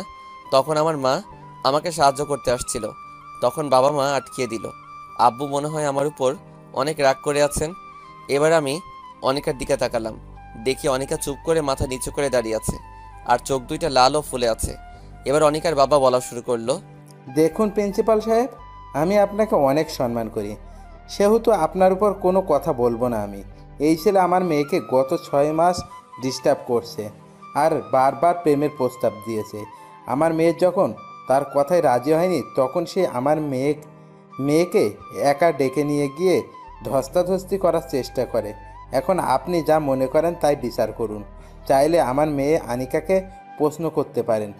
আমার কথা বলার কোনো শক্তি নেই, খুব পানি তৃষ্ণা পেয়েছে, গলা একদম শুকিয়ে গেছে, কোনো কথা বলতে পারলাম না। এবার আমাদের প্রিন্সিপাল অনিকাকে প্রশ্ন করলো, অনিকা মামনি, তোমার বাবা যা বললো সব কি সত্যি কথা? মাথা নিচু করে চুপ করে আছে। তুমি ভয় পাচ্ছ মামনি? এখানে ভয় পাওয়ার কি আছে? তুমি নির্ভয়ে বলো মামনি, কেউ তোমাকে কিছু বলবে না। আমি নিশ্চিত ছিলাম যে অনিকা আমাকে ভালোবাসে, সে মিথ্যা বলবে না। কিন্তু অনিকা আমার ভালোবাসাকে অপমান করলো, আমার বিশ্বাসকে মাটি চাপা দিল, আমাকে মিথ্যা অপবাদে ফাঁসিয়ে দিল, যা আমি কোনোদিন অনিকার কাছ থেকে আশা করিনি। হ্যাঁ স্যার, ওই ছোট লোকের বাচ্চা আমাকে প্রতিদিন ডিস্টার্ব করতো। আমি প্রতিদিন মানা করার পরেও আমাকে প্রতিদিন ডিস্টার্ব করতো। আজ আমি ওকে চর মারতে গিয়েছি, তখন আমাকে টানতে টানতে 5 তলায় নিয়ে গিয়ে আমাকে হু হু হু করে কেঁদে দিল, চিৎকার করে বলল। আমি অনিকার কথা শুনে আমার মাথায় আকাশ ভেঙে পড়ল। আমি এক দৃষ্টিতে অনিকার দিকে তাকিয়ে আছি। অনিকা আমাকে এভাবে মিথ্যা অপবাদ দেবে আমি কখনো স্বপ্নেও ভাবতে পারিনি। অনিকার কথা শুনে আমার ভীষণ কষ্ট হচ্ছে। আমার বুকের মধ্যে অজানা একটা ব্যথা উঠল। মেহেদি, তোমার থেকে আমি এরকম আশা করিনি। তোমাকে এখন এই কলেজ ছেড়ে চলে যেতে হবে, তাও আবার বিনা নোটিশে। আমি স্যারের কথা খুব বেশি একটা কষ্ট পাইনি, যতটুকু কষ্ট অনিকার আচরণে পেয়েছি। আমার বাবা মা কোনো কথা বলেনি, মাথা নিচু করে দাঁড়িয়ে আছে, আর আমার মা কান্না করেই যাচ্ছে। বাবা মা আমাকে রেখে তারা বাড়ি চলে আসলো, আর অনিকাকে তার বাবা আর ভাই নিয়ে গেল। অনিকা আমার দিকে অবাক দৃষ্টিতে তাকিয়ে আছে, কিন্তু তার এইভাবে তাকানো দেখে অনিকার প্রতি আমার প্রচণ্ড ঘৃণা হতে লাগলো। হ্যাঁ, এই মেয়েকে আমি সবচেয়ে বেশি ঘৃণা করি। সে আমাকে এভাবে ঠকাতে পারলো, কিভাবে পারলো এই কাজটা অনিকা? আমি আবার কান্না শুরু করে দিলাম। তখন আমার বেস্ট ফ্রেন্ড এসে আমাকে ধরে উঠালো, কিন্তু আমার উঠার শক্তিটুকু নেই, প্রচণ্ড কষ্ট হচ্ছে উঠতে। তারপর রাজু আর আমার আর একটা বন্ধু আমার বাড়ি নিয়ে এলো। বাড়ি আসতেই বাবার হুঙ্কার শুনতে পেলাম। এই জানোয়ারটাকে কেন নিয়ে এসেছিস? এই হারামির বাচ্চাটার কোনো জায়গা নেই আমার বাড়িতে। আজ তোর জন্য আমার মান সম্মান শেষ করে দিয়েছিস। তোর জন্য এই প্রথম আমার মাথা নিচু হয়েছে। তোকে আমার ছেলে হিসেবে পরিচয় দিতে ঘৃণা হচ্ছে। তোর এই বাড়ি কোনো জায়গা নেই, তুই বেরিয়ে যা আমার বাড়ি থেকে। আজ থেকে আমার কোনো ছেলে নেই, তুই বেরিয়ে যা আমার বাড়ি থেকে। মা কয়েকবার বাবাকে বোঝানোর চেষ্টা করছে, কিন্তু লাভ হলো না। আমার মাকে শেষবারের মতো কথা বলতে দিল না। আমি কান্না করতে করতে চলে আসলাম বন্ধুদের সাথে বন্ধুর বাড়ি। আমি যদি সুস্থ থাকতাম তাহলে আমার বাবাও মনে হয় মারত, কিন্তু আমার এই অবস্থা দেখে হয়তো আমাকে আর মারিনি। আজ থেকে আমি এতিম হয়ে গেলাম, কেউ নেই আমার এই পৃথিবীতে। সবাই আমাকে ভুল বুঝে অবহেলা করলো। সব কিছু মেনে নেওয়া যায়, কিন্তু আপনজনের অবহেলা মেনে নেওয়া যায় না। প্রচণ্ড কষ্ট হচ্ছে আমার, এক পা হাঁটার শক্তি নেই আমার। সব বন্ধুরা আমাকে সাহায্য করে। আমার বন্ধু রাজু তার বাসায় নিয়ে আসলো। রাজু সব জানতো আমার আর অনিকার ব্যাপারে। আমি কিছুদিন রাজুদের বাসায় থেকে সুস্থ হয়ে নিলাম। আমার প্রতি রাতে প্রচণ্ড কান্না পেত, সেই কান্না দেখার মতো কেউ নেই। অনিকার প্রতি আমার প্রচণ্ড ঘৃণা জন্মেছে, আর আমার বাবার প্রতি খুব অভিমান সৃষ্টি হলো। আজ 15 দিন পর একটু সুস্থ হলাম, তাই আমি আমার বন্ধু রাজুর সাথে কলেজে গেলাম টিসি নিয়ে আসতে। আমি আস্তে আস্তে গেট দিয়ে ঢুকলাম। সবাই কেমন করে যেন আমার দিকে তাকিয়ে আছে। একটু সামনে যেতে দেখি অনিকা আমার সামনে দাঁড়িয়ে আছে। আমার তখন রাগটা চরমে উঠে গেল। আমি রাগটাকে কন্ট্রোল করে পাশ কাটিয়ে চলে আসতে যাব, তখনই অনিকা আমার পিছনে থেকে জড়িয়ে ধরল। এক ঝাটকে অনিকাকে সরিয়ে দিলাম। মেহেদি, আমার কথাটা শোনো প্লিজ। সেখানে আমার কোনো চুপ, আর একটা কথা বলবে না। তোমায় নিজের থেকেও বেশি ভালোবাসতাম। সেদিন তোমার বলা কথাগুলো শুনে আমি প্রায় মৃত হয়ে গেছি। তোমার জন্য আমার মা বাবা আমাকে ভুল বুঝে বাসা থেকে বের করে দিয়েছে। তোমার জন্য আমার বাবা মার সম্মান নষ্ট হয়েছে। কি চাও তুমি বলো? এই ছোট লোকের বাচ্চাটার মৃত্যু চাও তুমি? ওকে, মরে যাব আমি, তার আগে তুমি তোমার এই চেহারা আমাকে আর দেখাবে না। আর তোমাকে আগে আমি নিজের থেকে ভালোবাসতাম, আর এখন আমি পৃথিবীর সব থেকে বেশি ঘৃণা করি তোমাকে। তোমার ওই মিথ্যা আড়ালে ছলনাময় চেহারা আমাকে আর দেখাবে না, আর আমার এই ছোট লোকের বাচ্চার চেহারা তোমাকে আর কোনোদিন দেখাবো না। তাই আমি টিসি নিতে আসছি। আমি অনিকাকে কিছু না বলে প্রিন্সিপালের রুমে চলে আসলাম। তবে অনিকা আমাকে অনেক কিছু বলতে চেয়েছিল, আমি কিছু বলতে দেইনি। কি হবে ওর ছলনাময়ের কথা শুনে? যদি আবার ওর ওপর মায়া বাড়ে? আমি প্রিন্সিপালের রুম থেকে চলে আসলাম। অনিকা আমাকে কয়েকবার আমাকে ডাকলো, আমি না শুনে চলে আসলাম রাজুর বাসায়। দুপুরে খেয়ে ঘুমিয়ে আছি, তখন হঠাৎ করে কেউ আমার শার্টের কলার ধরে টানতে টানতে বাইরে নিয়ে আসলো। আমার নিজের বাবা আমাকে টানতে টানতে বাইরে নিয়ে এসে জোরে 2টা চড় মারলো। তুই আর কত জ্বালাবি? তুই আবার কালকে আনিকাকে ডিস্টার্ব করেছিস, আবার জড়িয়ে ধরেছিস। তোর লজ্জা করে না? এত কিছু হওয়ার পর তুই আবার আনিকার সাথে কথা বলেছিস। তুই আর এই শহরে থাকবি না, তুই এখনই এই শহর থেকে চলে যাবি। তোর মুখ আমি আর কোনো দিন দেখতে চাই না, তুই আজই চলে যাবি। তাই বলে বাবা চলে গেল। আর আমি জায়গায় দাঁড়িয়ে একভাবে কান্না করতে থাকলাম। আর অনিকার উপর আরও বেশি ঘৃণা হতে লাগলো। অনিকা এটা না করলেও পারতো। আমি রাজুর কাছ থেকে বিদায় নিয়ে রেল লাইন দিয়ে হাঁটছি বর্তমান। আর আপনারা তারপরে কি হয়েছে সবই তো জানেন। আমার চোখ দিয়ে টপ টপ করে পানি পড়ছে, দু চোখ দিয়ে। আর রিমি আর তার বাবা মা তিনজনেই কান্না করছে। রিমির বাবা বলল, তোমার সাথে যা হয়েছে তা খুব খারাপ হয়েছে, আর কোনোদিন নিজেকে এতিম বলবে না। এখন থেকে আমরা তোমার মা বাবা। তাই বলে তারা চলে গেল। আর রিমির সাথে সাথে আমাকে জড়িয়ে ধরে অজর কান্না করতে লাগলো। এই পাগলি, কান্না করছো কেন? তোমার জীবনের এত কিছু ঘটে গেল আর তুমি আমাকে একদিনও বললে না। আমি কি তোমার এতই পর? এবার আমি রিমিকে বাহুডোরে শক্ত করে জড়িয়ে বললাম, তুমি শুনে কষ্ট হবে বলে আমি বলিনি। এখন চলো, ঘুমাতে হবে। ছাড়ো আমাকে, চলো রুমে যাই। না, ছাড়বো না। আমি তোমাকে সারা দিন জড়িয়ে ধরে রাখবো। কাল থেকে ব্যবসা দেখা বন্ধ। তোমাকে আমি সারা সময় জড়িয়ে ধরে রাখবো। আমি পাগলিটার কথা শুনে হাসছি। কত ভালোবাসে পাগলিটা আমাকে। তারপর রিমিকে কোলে তুলে নিয়ে রুমে আসলাম আর শুয়ে পড়লাম। তবে রিমি আমার বুকে মাথা দিয়ে শুয়ে পড়লো। যদি কোনোদিন আনিকা এসে আমার কাছ থেকে তোমাকে নিয়ে যেতে আসে, তুমি তাহলে চলে যাবে? তুই ভাবলে কিভাবে? যার জন্য আমার জীবনের সব কিছু হারিয়েছি তাকে ঘৃণা ছাড়া ভালোবাসা যায় না। আর অনিকার জন্য আমি আমার পাগলিটাকে খুঁজে পেয়েছি। তারপর রিমি আমার বুকে ঘুমিয়ে পড়ল আর আমি রিমির মাথায় হাত বুলিয়ে দিচ্ছি। তখন মনে পড়ল অনিকা এখানে কি করতে এসেছিল। আর আমার নতুন জায়গা সব জেনে গেল। একমাত্র সেই জানে তার মনে কি আছে। আবার যদি আমার রিমিকে আমার কাছ থেকে ছিনিয়ে নেয়। তখন রাজুর কথা খুব মনে পড়ল। আজ 1 বছর পর রাজুর ফোনে কল দিচ্ছি। রাজু ফোন রিসিভ করলো আর আমি অঝোর ধারায় কান্না করে দিলাম। আসসালামু আলাইকুম। হ্যালো, কে বলছেন? চুপ করে আছি। কি হলো, কথা বলছেন না কেন? দোস্ত, আমি মেহেদি বলছি। কেমন আছিস তুই? মেহেদি, তুই কোথায় ছিলি দোস্ত এতদিন? তোকে আমরা কত খুঁজেছি। তুই কোথায় এখন? ঠিক আছিস তো? হ্যাঁ দোস্ত, ভালো আছি। আর আমি চাঁদপুর শহরে আছি। আর অনেক ভালো আছি। আর আমাকে খুঁজেছি মানে কি বলেছিস তুই? তুই চলে যাওয়ার পর তোর মা বাবা সবাই সবাই অনিকা সবাই অনেক খুঁজেছে তোকে, কিন্তু কোথাও পায়নি। তুই চলে যাওয়ার পর তোর মা বাবা তোকে না পেয়ে খুব কান্না করতো আর সব সময় মেহেদি মেহেদি বলতো। তুই কখন আসবি শুধু তাই চিন্তা করতো। আর কবে আসবি এখানে আমি তোর মা বাবার সাথে বলি। না দোস্ত, তুই কিছু বলবি না। আমি কোথায় আছি আর তোর উপর সেই বিশ্বাস আছে। তুই কারোর সাথে বলবি না। আর আমি মনে হয় আর কোনোদিন ওখানে ফিরে যাব না। কেন আসবি না তোর শহরে? আর তোর মা বাবা তো তাদের ভুল স্বীকার করেছে। আর আনিকা তোকে অনেক তুই চুপ কর। ওই অনিকার নাম আমার সামনে বলবি না। তুই ভালোভাবে জানিস আমি অনিকাকে কতটুকু ঘৃণা করি। আর কোনোদিন অনিকাকে মাফ করতে পারবো না। আর মা বাবা তারা তো জানতো তাদের ছেলে এরকম না। তারপরও ও আমাকে ভুল বুঝে বাড়ি ছাড়া করলো, তারপর শহর ছাড়া করলো। আমি আর কোনোদিন ফিরে যাব না ওখানে। আর আমি এখানে বিয়ে করেছি। আর আমার বউ আমাকে নিজের থেকেও বেশি ভালোবাসে। আর আমিও অনেক ভালোবাসি। আর আমি রিমিকে ছেড়ে কোথাও যাব না। যখন সবাই আমাকে ভুল বুঝে রাস্তার কুকুরের মতো দূর দূর করে তাড়িয়ে দিয়েছে, তখন এই মেয়েটি আমার পাশে এসে দাঁড়িয়েছে। আমি কখনো রিমিকে ছেড়ে যাব না। তুই বিয়ে করেছিস, আমাকে একবারও জানালি না? ভাবি তোকে অনেক ভালোবাসে তাই না? খুব ভালোবাসে পাগলি বউ আমার। ও সব সময় আমার পাশে থাকে আর পাগলের মতো জড়িয়ে ধরে থাকে। আর রিমির দুষ্টামিগুলো আমি খুব ভালোবাসি। আমি রিমিকে ছেড়ে কোথাও যাব না। অনেক ভালোবাসি আমি রিমিকে। তোর অতীত রিমি বা তার মা বাবা কেউ জানে? সবাই জানে, তবে প্রথমে কাউকে জানাইনি, পরে সব জানাইছি। আর তোর কোনো চিন্তা করা লাগবে না, খুব ভালো আছি আমি। আচ্ছা তাহলে এখন রাখি, পরে কথা বলবো। আচ্ছা, ভালো থাকিস, বাই। এই বলে ফোন কেটে দিয়ে আমি যেই পিছনে ঘুরে বিছানায় আসতে যাব, আর তখনই দেখি রিমি দাঁড়িয়ে আছে আমার পিছনে। আর রিমির দু চোখ দিয়ে টপ টপ করে পানি পড়ছে। কি ব্যাপার, তুমি এখানে কেন? ঘুমাওনি তুমি? আর কান্না করছো কেন? তুমি জানো না তোমার কান্না আমার একদম সহ্য হয় না? এবার রিমি দৌড়িয়ে এসে আমাকে শক্ত করে জড়িয়ে ধরলো আর জোরে জোরে কান্না করছে। আমিও শক্ত করে জড়িয়ে ধরলাম আমার পাগলিটাকে। তখন রিমি আমার বুকে মুখ লুকিয়ে বলল, তুমি আমায় ছেড়ে কোনোদিন চলে যাবে না তো? তুমি চলে গেলে আমি সত্যি সত্যি মরে যাব। এই পাগলি, আমি কি কোনোদিন বলেছি তোমায় ছেড়ে চলে যাব? আর তোমায় ছাড়া মনে হয় আমি খুব ভালোভাবে বাঁচতে পারবো?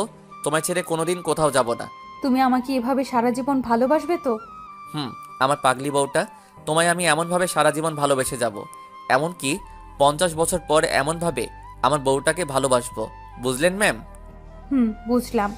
আবার জড়িয়ে ধরো। চলো ঘুমাতে যাব, আবার কাল সকালে আমার অফিস আছে। না, যাব না। আমি হেঁটে যেতে পারবো না। এবার রিমিকে কোলে তুলে নিলাম আর রিমি আমার গলা শক্ত করে জড়িয়ে ধরলো আর আমার গালে একটা চুমু দিল। তারপর রিমি আমার দিকে এক দৃষ্টিতে তাকিয়ে আছে, আর আমিও রিমির দিকে একইভাবে তাকিয়ে আছি। তারপর বিছানায় চলে আসলাম। তখনও রিমি আমার গলা ছাড়েনি। এবার আমি শুয়ে পড়লাম, আর তখন রিমি আমার বুকের উপর শুয়ে পড়লো আর শক্ত করে জড়িয়ে ধরলো। এই শোনো, তোমার কাছে একটা জিনিস চাইবো, তুমি দিবে আমায়? বলো। আমার সব জিনিস তো তোমারই, এতে আবার চাওয়ার কি আছে? আমার না একটা তোমার মতো রাজকুমার চাই, দিবে আমায়? বলে লজ্জায় আমার বুকে মুখ লুকালো। দিতে পারি, কিন্তু তোমার মতো একটা সুন্দর রাজকুমারই দিতে হবে। না, আমি তোমার মতো রাজকুমার চাই। আচ্ছা ঠিক আছে, কিন্তু রাজকুমার আনতে হলে তো অনেক পরিশ্রম করতে হবে, আর তোমাকেও পরিশ্রম করতে হবে। যা দুষ্টু, আমার বুঝি লজ্জা করে না? আবার আমার বুকে মুখ লুকালো। আমি বুঝি না একটা মেয়ে এত লজ্জা পায়। তারপর লাইট অফ করে দিয়ে এক অজানা সুখে দুই নরনারী ব্যস্ত হয়ে গেল। সকালে ঘুমিয়ে আছি, হঠাৎ করে পানির ছিটকায় ঘুমটা ভেঙে গেল। চোখ খুলে দেখি রিমি এইমাত্র গোসল করে বের হলো। একটা হলুদ শাড়ি পরেছে আর চুলের পানি মুছছে। বাহ, কি সুন্দর লাগছে। আমি একভাবে তাকিয়ে আছি। রিমি আমার কাছে এসে বলল, কি দেখো এভাবে? তোমাকে দেখি। আমার পাগলি বউটা এত সুন্দর, মনে হয় সারাদিন দেখি। অমনি রিমি লজ্জা পেয়ে চলে যেতে লাগলো, আর অমনি রিমির হাত ধরে আমার বুকের উপর ফেললাম। এই কি করছো? ছাড়ো। সারা রাত দুষ্টামি করছো, এখন হবে না। এখন গোসল করে নিচে আসো, আমি নাস্তা দিচ্ছি। তারপর আমি নিচে নাস্তা করে অফিসে চলে আসলাম। অফিসে রিমি সবসময় ফোন দেবে আর বলে কোনো মেয়ের সাথে কথা বলবে না, আর ঠিক মতো খেয়ে নেব, আমি পরে আবার ফোন দিব। এই পাগলিটাকে নিয়ে আর পারি না। অফিস শেষে বাড়ি আসার সময় রিমির জন্য কিছু ফুল, চকলেট আর আইসক্রিম নিলাম। খুব পছন্দ করে রিমি এগুলো। আমি দরজার সামনে দাঁড়িয়ে কলিং বেল বাজালাম। রিমি দরজা খুলে দিল, আর আমার হাতে ফুল, চকলেট, আইসক্রিম দেখে বাচ্চাদের মতো লাফাতে লাফাতে প্যাকেট আমার হাত থেকে নিয়ে আমার গালে একটা চুমু খেলো। তারপর দুজনে রুমে চলে আসলাম। আমি ফ্রেশ হতে গেলাম। ফ্রেশ হয়ে এসে দেখি রিমি চকলেট খাচ্ছে। অনেক সুন্দর লাগছে রিমিকে। আমি রিমির পাশে বসলাম। রিমি, তুমি জানো না স্বামীকে রেখে একা একা খাওয়া ঠিক না? তুমি জানো না আমি দুইটা জিনিস কোনো দিন ভাগ দেব না। এক হলো চকলেট আর আইসক্রিম, আর দুই হলো আমার প্রাণের স্বামী। আচ্ছা, ভাগ দিও না, এখন আমাকে দাও, আমি খাবো। না, দেব না, সব একলা খাবো আমি। ওকে, তুমি সব খাও, আমি খাবো না। তাই বলে মিথ্যা রাগ দেখিয়ে বেলকনিতে চলে আসলাম, আর বাইরের দিকে তাকিয়ে থাকলাম। আমি জানি রিমি এখনই কান্না করে আমাকে জড়িয়ে ধরবে, আর তখনই রিমি আমার পিছন থেকে জড়িয়ে ধরলো। আমি একটু রাগ দেখিয়ে রিমিকে সরিয়ে দিলাম। রিমি এবার কান্না করে দিল, আর রিমি আমার সামনে থেকে জড়িয়ে ধরলো আর কান্না করছে। এবার আমি রিমিকে বললাম, এই পাগলি, কান্না করছো কেন তুমি? তুমি জানো না, তুমি যদি আমার উপর রাগ করে থাকো তাহলে আমি সহ্য করতে পারি না। আর আমার পাগলিটার চোখের পানি যে সহ্য করতে পারি না। তারপর রিমি পিছন থেকে একটা আইসক্রিম বের করে আমার সামনে ধরলো। আমি খাবো না, আমাকে জোর করে খাইয়ে দিল। তারপর আমি রিমিকে খাইয়ে দিলাম। তারপর বিছানায় শুয়ে পড়লাম, আর রিমি আমার বুকে শুয়ে পড়লো। কিছুদিন পরে আমি অফিসে বসে কাজ করছি। তখন রিমি আমাকে ফোন দিয়ে বলল, তুমি তাড়াতাড়ি বাসায় চলে আসো, যত তাড়াতাড়ি পারো বাসায় আসো। আমার কিছু বলার আগে ফোন কেটে দিল। আমি তো ভয় পেয়ে গেছি, আমার রিমির কিছু হলো না তো আবার। আমি অফিস থেকে বেরিয়ে খুব তাড়াতাড়ি বাসায় চলে আসলাম। এসে কলিং বেল বাজালাম, আর সাথে সাথে দরজা খুলে গেল। রিমি দরজা খুলে দিল। আমি তখন রিমিকে বললাম, কি হয়েছে তোমার? তুমি ঠিক আছো তো? তোমাকে এমন দেখাচ্ছে কেন? কি হয়েছে তোমার? দেখো কারা এসেছে, ড্রয়িং রুমে বসে আছে। আমি আস্তে আস্তে ড্রয়িং রুমে আসলাম। এসে বিরাট বড় একটা শক খেলাম। মনে হলো পৃথিবী সব থেমে পড়েছে। খুব অবাক হলাম। আমি ড্রয়িং রুমে আর কেউ নেই। আমার মা বাবা, অনিকা আর অনিকার বাবা আর ভাই বসে আছে। আমি আস্তে আস্তে তাদের কাছে গেলাম। আমি কি করব কিছু বুঝে উঠতে পারছি না। তখন আমার কান্না করতে করতে আমাকে জড়িয়ে ধরলো। আমিও কান্না করে দিলাম। তুই কোথায় ছিলি বাবা? আমাদের কথা তোর একবারও মনে পড়েনি? তোর আমাদের উপর এত অভিমান? আমরা তো তোকে না বুঝে অনেক কষ্ট দিয়েছি, ক্ষমা করে দে বাবা, আর আমাদের সাথে চল তোর নিজের বাড়ি। মা, কি বলছো এসব? তুমি কেন ক্ষমা চাচ্ছ? তোমরা তো আমাকে না বুঝে ভুল বুঝেছ। আর আমি কোথাও যাব না, আমি এখানে ভালো আছি। আর আমি বিয়ে করেছি মা। রিমি, এদিকে আসো। মা, এই হচ্ছে তোমার বৌমা, যে আমাকে অনেক ভালোবাসে, নিজের জীবনের থেকেও বেশি ভালোবাসে। এবার রিমি মাকে সালাম করলো। বাহ, আমার মেয়েটা যে অনেক সুন্দর। তাই বলে রিমির কপালে একটা চুমুকে জড়িয়ে ধরলো। এবার আমি অনিকার দিকে তাকালাম। অনিকা মাথা নিচু করে বসে আছে আর ফুপিয়ে কান্না করছে। মেহেদি, আমাকে ক্ষমা করে দে বাবা, তখন মাথা ঠিক ছিল না। আমি তোকে না বুঝে অনেক কষ্ট দিয়েছি। আমার ভুলের জন্য তোর বাড়ি এমনকি শহর ছাড়তে হয়েছে। ছি বাবা, তুমি কেন ক্ষমা চাইছো? আর তোমার তো কোনো দোষ নেই, সব দোষ আমার। আমি যদি কলেজে ওরকম না করতাম তাহলে তোমার সম্মানহানি হতো না, আর আমারও শহর ছাড়তে হতো না। এবার রিমি বাবাকে সালাম করলো, আর বাবা রিমির মাথায় হাত বুলিয়ে দিল। এবার অনিকা আসলো আমার কাছে। চেহারা আগের মতো আর নেই, অনেক শুকিয়ে গেছে, চোখের নিচে কালি পড়ে গেছে। মেহেদি, আমাকে মাফ করে দাও। মা, আমি কোনো বিশ্বাসঘাতকের সাথে কথা বলতে চাই না, প্লিজ ওকে আমার সামনে থেকে চলে যেতে বলো, আর আমি এখন ফ্রেশ হব। তাই বলে আমি আমার রুমে চলে আসলাম। আমি বিছানায় বসে আছি, আর তখন অনিকা আমার রুমে আসলো। আর তখনই আমার ভীষণ রাগ হলো। আমি মুখে বিরক্তির ছাপ নিয়ে চলে আসতে যাব, আর তখনই অনিকা আমার হাত ধরে থামিয়ে দিল। আমি অনিকার দিকে ঘুরতে অনিকা আমার পা ধরে ফেললো আর বলতে লাগলো, মেহেদি, আমাকে মাফ করে দাও প্লিজ। আমি সেদিন তোমাকে বাঁচাতে গিয়ে আমি সেদিন সবার সামনে মিথ্যে বলছি। আমার বাবা আমাকে বলেছিল আমি যদি ওই কথা না বলতাম তাহলে তোমাকে আমার ভাইয়া তোমাকে মেরে ফেলতো, তাই আমি সেদিন মিথ্যে বলছি। আর তুমি চলে আসার পর আমি তোমায় অনেক খুঁজেছি, তোমার জন্য প্রতি রাতে আমি কান্না করেছি। তোমার কথা ভেবে আমি ঠিক মতো ঘুমাতে পারিনি। তুমি চলে যাওয়াতে আমি একেবারে কলেজ যাওয়া বাদ দিয়ে দিছি। যেখানে তুমি নেই সেখানে আমি কিভাবে থাকি বলো? আমি তোমাকে ক্ষমা করতে পারবো না। তোমাকে আমি ঘৃণা করি, তোমার সাথেও কথা বলতে আমার ঘৃণা হচ্ছে। আমি তোমার চেহারাও দেখতে চাই না, আর তুমি কোনো দিন আমার সামনে আসবে না, আর আমার আর রিমির মধ্যে যেন না দেখি। আমি কোনো বিশ্বাসঘাতকের জন্য আমি রিমিকে হারাতে চাই না। আমি যতটুকু রিমিকে ভালোবাসি তার থেকে 1000 গুণ বেশি তোমাকে ঘৃণা করি। আমি তাই বলে চলে আসতে যাব, তখন দেখি রিমি দরজার কাছে দাঁড়িয়ে সব শুনছে আর ফুপিয়ে কান্না করছে। আমি রিমির কাছে যাওয়া মাত্র রিমি বলল, আমি একটা কথা বলবো, রাখবে আমার কথা? বলো কি কথা? আমি কি কোনোদিন তোমার কথা অমান্য করেছি? আনিকা আপু তোমাকে খুব ভালোবাসে, তুমি আনিকা আপুকে বিয়ে করে নাও। আমি কিচ্ছু মনে করব না, আর আমি দূরে কোথাও হারিয়ে যাব। আমি রিমিকে জোরে একটা চড় মারলাম। তুমি ভাবলে কি করে আমি তোমাকে রেখে আমি এই বিশ্বাসঘাতককে বিয়ে করব? আর তুমি কিভাবে এই কথাটা বললে? তুমি জানো না আমি তোমায় কতটা ভালোবাসি, আর আমায় ছাড়া তুমি থাকতে পারবে? আমার বুকে মাথা না দিয়ে ঘুমালে তোমার ঘুম আসবে? আর তোমায় ছাড়া আমি কোনোদিন ভালো থাকবো না। তোমায় আমি পাগলের মতো ভালোবাসি। কান্না করে জড়িয়ে ধরলাম। তারপর রিমিও আমাকে শক্ত করে জড়িয়ে ধরলো। আমিও তোমাকে অনেক ভালোবাসি, তোমায় ছাড়া আমি বাঁচতে পারবো না, তোমায় ছাড়া আমি ঘুমাতে পারবো না।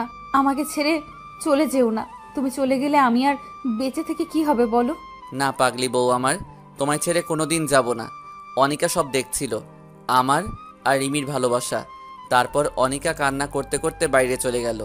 তারপর আমি আর রিমি ড্রয়িং রুমে আসলাম। আমি আসার সাথে সাথে অনিকার ভাই আমার দিকে এগিয়ে আসলো। মেহেদি, উপরে কি হলো জানি না, কিন্তু আনিকা কান্না করতে করতে চলে গেল।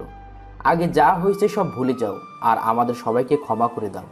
সেদিন তোমার একটা বন্ধু আছে, তার কথা শুনে আমরা তোমাকে ভুল বুঝেছি। প্লিজ তুমি আনিকাকে মাফ করে দাও, আর আমাদের সাথে চলো। আমি কোনোদিন আপনাকে বা আপনাদের কাউকে ক্ষমা করব না। আপনাদের জন্য আমার বাবার সম্মানহানি হয়েছে, আপনাদের জন্য আমি নিজের বাড়ি এমনকি নিজের শহর ছাড়তে হয়েছে। তুমি চলে যাবার পর আনিকা সব সময় কান্না করতো, কলেজ যাওয়া বন্ধ করে দিছে, এমনকি ঠিকমতো খায় না, সব সময় নিজেকে একটা রুমে বন্দি রাখে। প্লিজ, আমি আর কাউকে বিশ্বাস করতে পারবো না। আর এই যে আমার বউ, সে আমাকে অনেক ভালোবাসে, আপনার বোনের মতো বিশ্বাসঘাতক না। আমি যখন এই শহরে নতুন এসেছি তখন না ছিল থাকার জায়গা আর না ছিল খাওয়ার মতো টাকা। তখন এই রিমি আমাকে আশ্রয় দিয়ে পড়াশোনা করিয়ে আমি এখন চাকরি করি, আর আমি রিমিকে বিয়ে করি। তাই আপনারা আর কোনোদিন এই বাড়িতে আসবেন না, চলে যান এক্ষুনি। এরপর তারা সবাই চলে গেল। এবার আমি আমার মা বাবার কাছে গেলাম। মা বাবা, তোমরা যেখানে থাকো, কতদিন তোমাদের সাথে দেখা হয়নি, কতদিন একসাথে খাবার খাইনি। মা বাবা আর জোর করলো না, সবাই একসাথে অনেক গল্প করলাম। মা তো রিমিকে পেয়ে মনে হচ্ছে নিজের হারানো মেয়েকে ফিরে পেয়েছে। তারপর সবাই একসাথে রাতের খাবার খেয়ে মা বাবার বিছানায় পেতে দিল অন্য রুমে। তারপর যে যার রুমে গিয়ে শুয়ে পড়লাম। প্রতিদিনের মতো রিমি আমার বুকে মাথা দিয়ে শুয়ে আছে, কিন্তু কোনো কথা বলছে না, চুপচাপ শক্ত করে জড়িয়ে ধরে শুয়ে আছে। আমার কেমন খটকা লাগলো। এই রিমি, তুমি কথা বলছো না কেন? কি হয়েছে তোমার? এবার রিমির দিকে তাকিয়ে দেখি রিমি কান্না করছে। এই পাগলি, কান্না করছো কেন তুমি? কি হয়েছে তোমার? খুব ভয় হচ্ছে আমার। কেন ভয় পাচ্ছ? আমি তো আছি তোমার সাথে। ওরা যদি তোমাকে নিয়ে চলে যায় তাহলে আমি কি নিয়ে বাঁচবো? তখন কি হবে আমার? খুব ভয় হচ্ছে। তোমাকে যদি তারা নিয়ে যায় তাহলে আমি সত্যি বলছি আমি সেদিনই মরে যাব। চুপ পাগলি, আমার এ কথা বলে না। আমি কোথাও যাব না, আর আমি তোমায় ছাড়া আমিও বেঁচে থাকতে পারবো না। তারপর রিমির কপালে একটা ভালোবাসার পরশ এঁকে দিলাম, আর রিমি আমাকে শক্ত করে জড়িয়ে ধরে শুয়ে পড়ল। হঠাৎ কারো কান্নার শব্দে কারণে ঘুম ভেঙে গেল। আমি তাড়াতাড়ি উঠে দেখি রিমি আমার পাশে বসে কান্না করছে। কি হয়েছে, তুমি আবার কান্না করছো কেন? তুমি আমাকে আর আগের মতো ভালোবাসো না। আমাকে আর ভালো লাগে না, তাই না? কি বলছো এসব? আমি তো কিছুই বুঝতে পারছি না। আর তোমাকে ভালোবাসবো না তো কাকে ভালোবাসবো? হুম, সব জানি। তুমি যদি আমাকে আগের মতো ভালোবাসতে তাহলে সকালে উঠে দেখি আমি বালিশে শুয়ে আছি কেন? এর আগে তো সব সময় আমাকে তোমার বুকে রাখতে, আর আজকে আমাকে তোমার বুকে না রেখে আমাকে বালিশে ঘুমাতে দিলে। আমি এখন পুরনো হয়ে গেছি, তাই তো ভালো লাগে না, তাই না? ওলে আমার বাবুটা বুঝি রাগ করেছে। আমি খেয়াল করিনি তো, আমি ঘুমিয়েছিলাম তাই টের পাইনি। আসো বাবু, আমার বুকে আসো। তোমাকে আর কোনো দিন বালিশে ঘুমাতে দেব না। তাই বলে আমি আবার আমার পাগলিটাকে বুকে জড়িয়ে নিলাম, আর রিমি আমার বুকে গুটিসুটি মেরে শুয়ে থাকলো। তারপর সকালে উঠে দেখি মা নাস্তা বানাচ্ছে। রিমি দৌড়িয়ে গিয়ে মাকে জড়িয়ে ধরে বলল, মা তুমি নাস্তা তৈরি করছো কেন? আমি আছি তো। দেখো দিনিমা, কোনো দিন থাকতে তার মেয়েকে।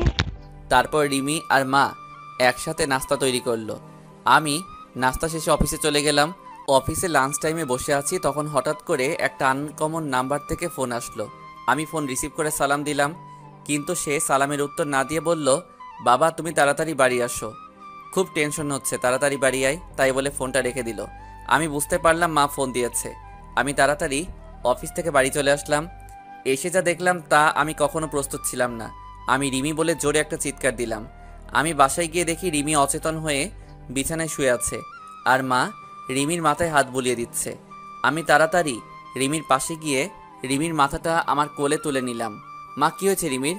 ও অচেতন হলো কিভাবে? বাবা রুম থেকে কিছু পড়ার শব্দ শুনে রুমে এসে দেখি রিমি এভাবে পড়ে আছে। তারপর তোকে ফোন দিলাম। আমি তাড়াতাড়ি ডাক্তার সাহেবকে ফোনে আসতে বললাম। মা বাবা নতুন জায়গা হয়তো কাউকে চিনে না, তাই ডাক্তারকে ফোন দিতে পারিনি। কিছুক্ষণ পর ডাক্তার আসলো। ডাক্তার রিমিকে পরীক্ষা করছে, আর আমি রিমির পাশে হাত ধরে বসে আছি।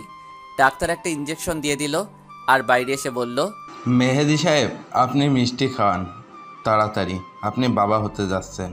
ডাক্তারের কথা শুনে যে কি পরিমাণ খুশি হয়েছি তা বলে বোঝাতে পারবো না। মনে হয় আমার জীবনের সবচেয়ে খুশির খবর এটা। তারপর ডাক্তারকে বিদায় দিয়ে আমি রিমির পাশে গিয়ে বসলাম। কিছুক্ষণ পর রিমির জ্ঞান ফিরল। তখনই মা বাবা রুম থেকে চলে গেল। আমার কি হয়েছিল? আমি তখন মাথাটা প্রচণ্ডভাবে ব্যথা হয়ে উঠল। তারপর আর কিচ্ছু মনে নাই। কি হয়েছে বলো আমায়? আর তোমার চেহারা এরকম গম্ভীর হয়ে আছে কেন?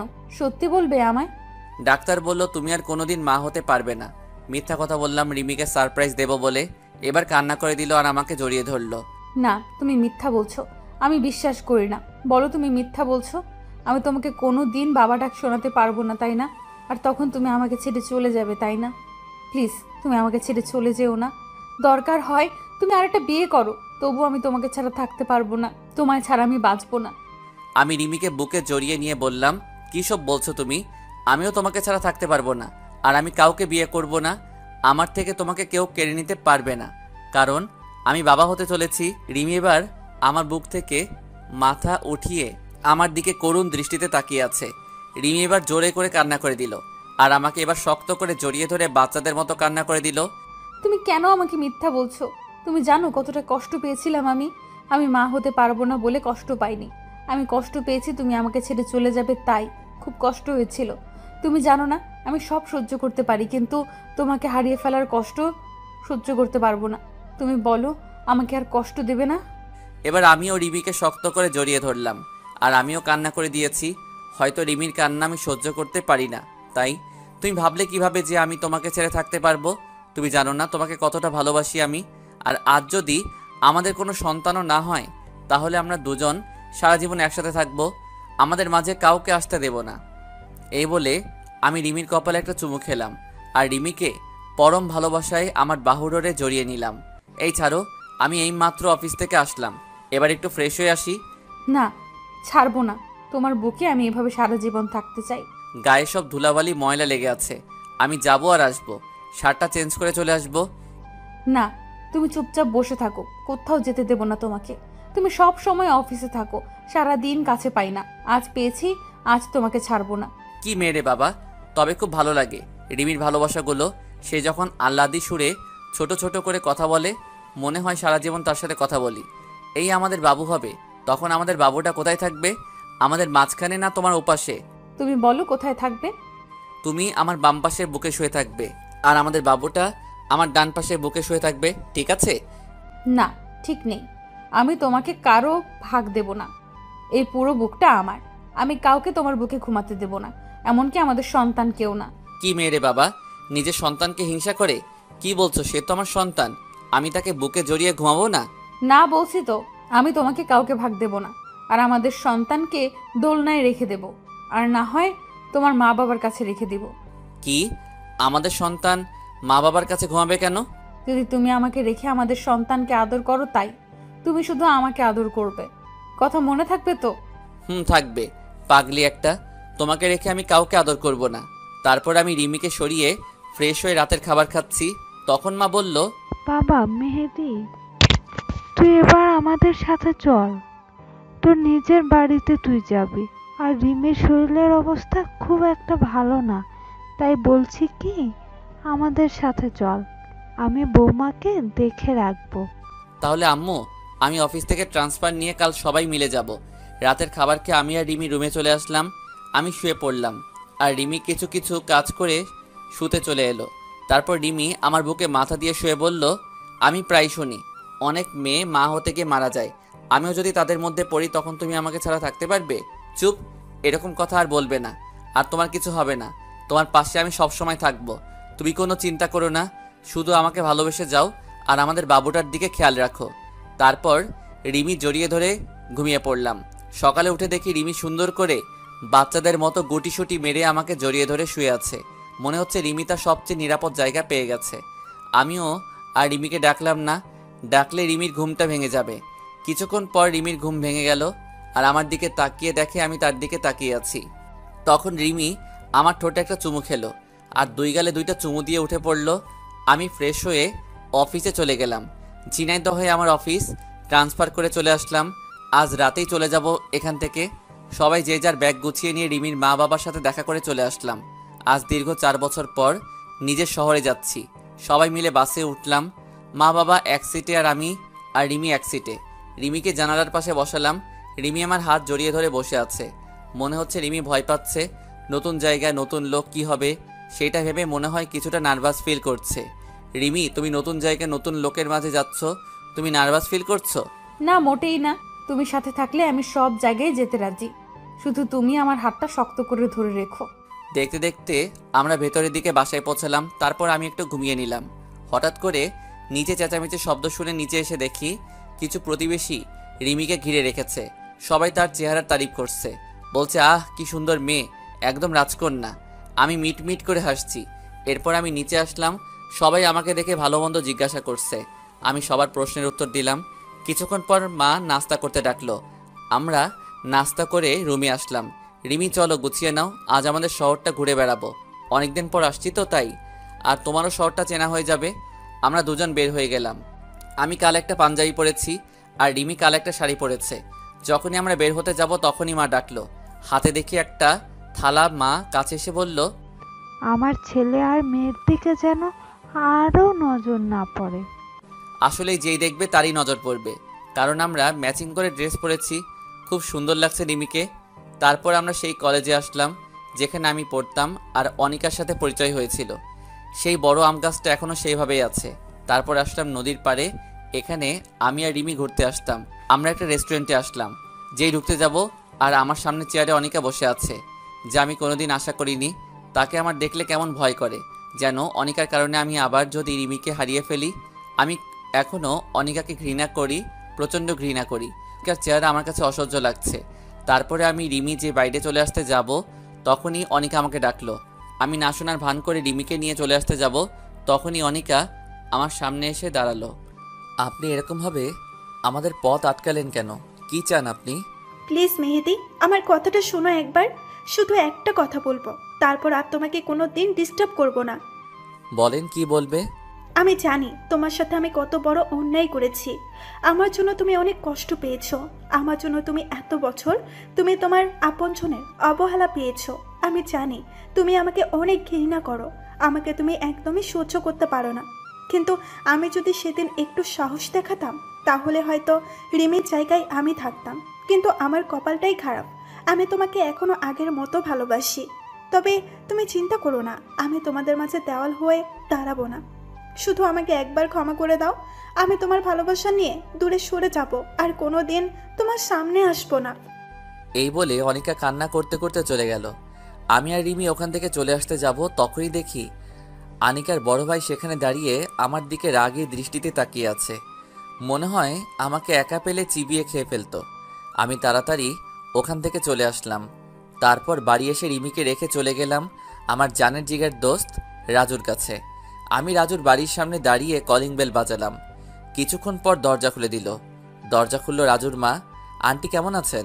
আমাকে চিনতে পারছেন? আমি মেহেদি। এইবার রাজুর মা খুব খুশি হয়ে, বাবা, তুই কতদিন পরে এলি? সেই চলে গেলি, আর ফিরে আসলে না। আন্টি রাজু কই? রাজু তার রুমে আছে, যাও দেখা করে আসো। আমি রাজুর রুমে গিয়ে দেখি রাজু চোখ বন্ধ করে হেডফোনে গান শুনছে। আমি আস্তে আস্তে রাজুর কাছে গিয়ে রাজুকে একটা চড় মারলাম আস্তে করে। রাজু ভয় পেয়ে তাড়াতাড়ি উঠে পড়ল। আর রাজু সামনে তাকিয়ে দেখে আমি দাঁড়িয়ে আছি। রাজু দৌড়িয়ে আমাকে জড়িয়ে ধরে বলল, কেমন আছিস দোস্ত? তুই চলে যাওয়ার পর থেকে আমি আড্ডা মারা বন্ধ করে দিছি। তুই না থাকলে কিভাবে মজা হবে বল? এবার থেকে আবার আড্ডা হবে। আমি চলে আসছি না? চল আগে ভাবির সাথে দেখা করে আসি। চলো, কিন্তু ভাবিকে পেয়ে যেন আমাকে ভুলে যাস না শালা।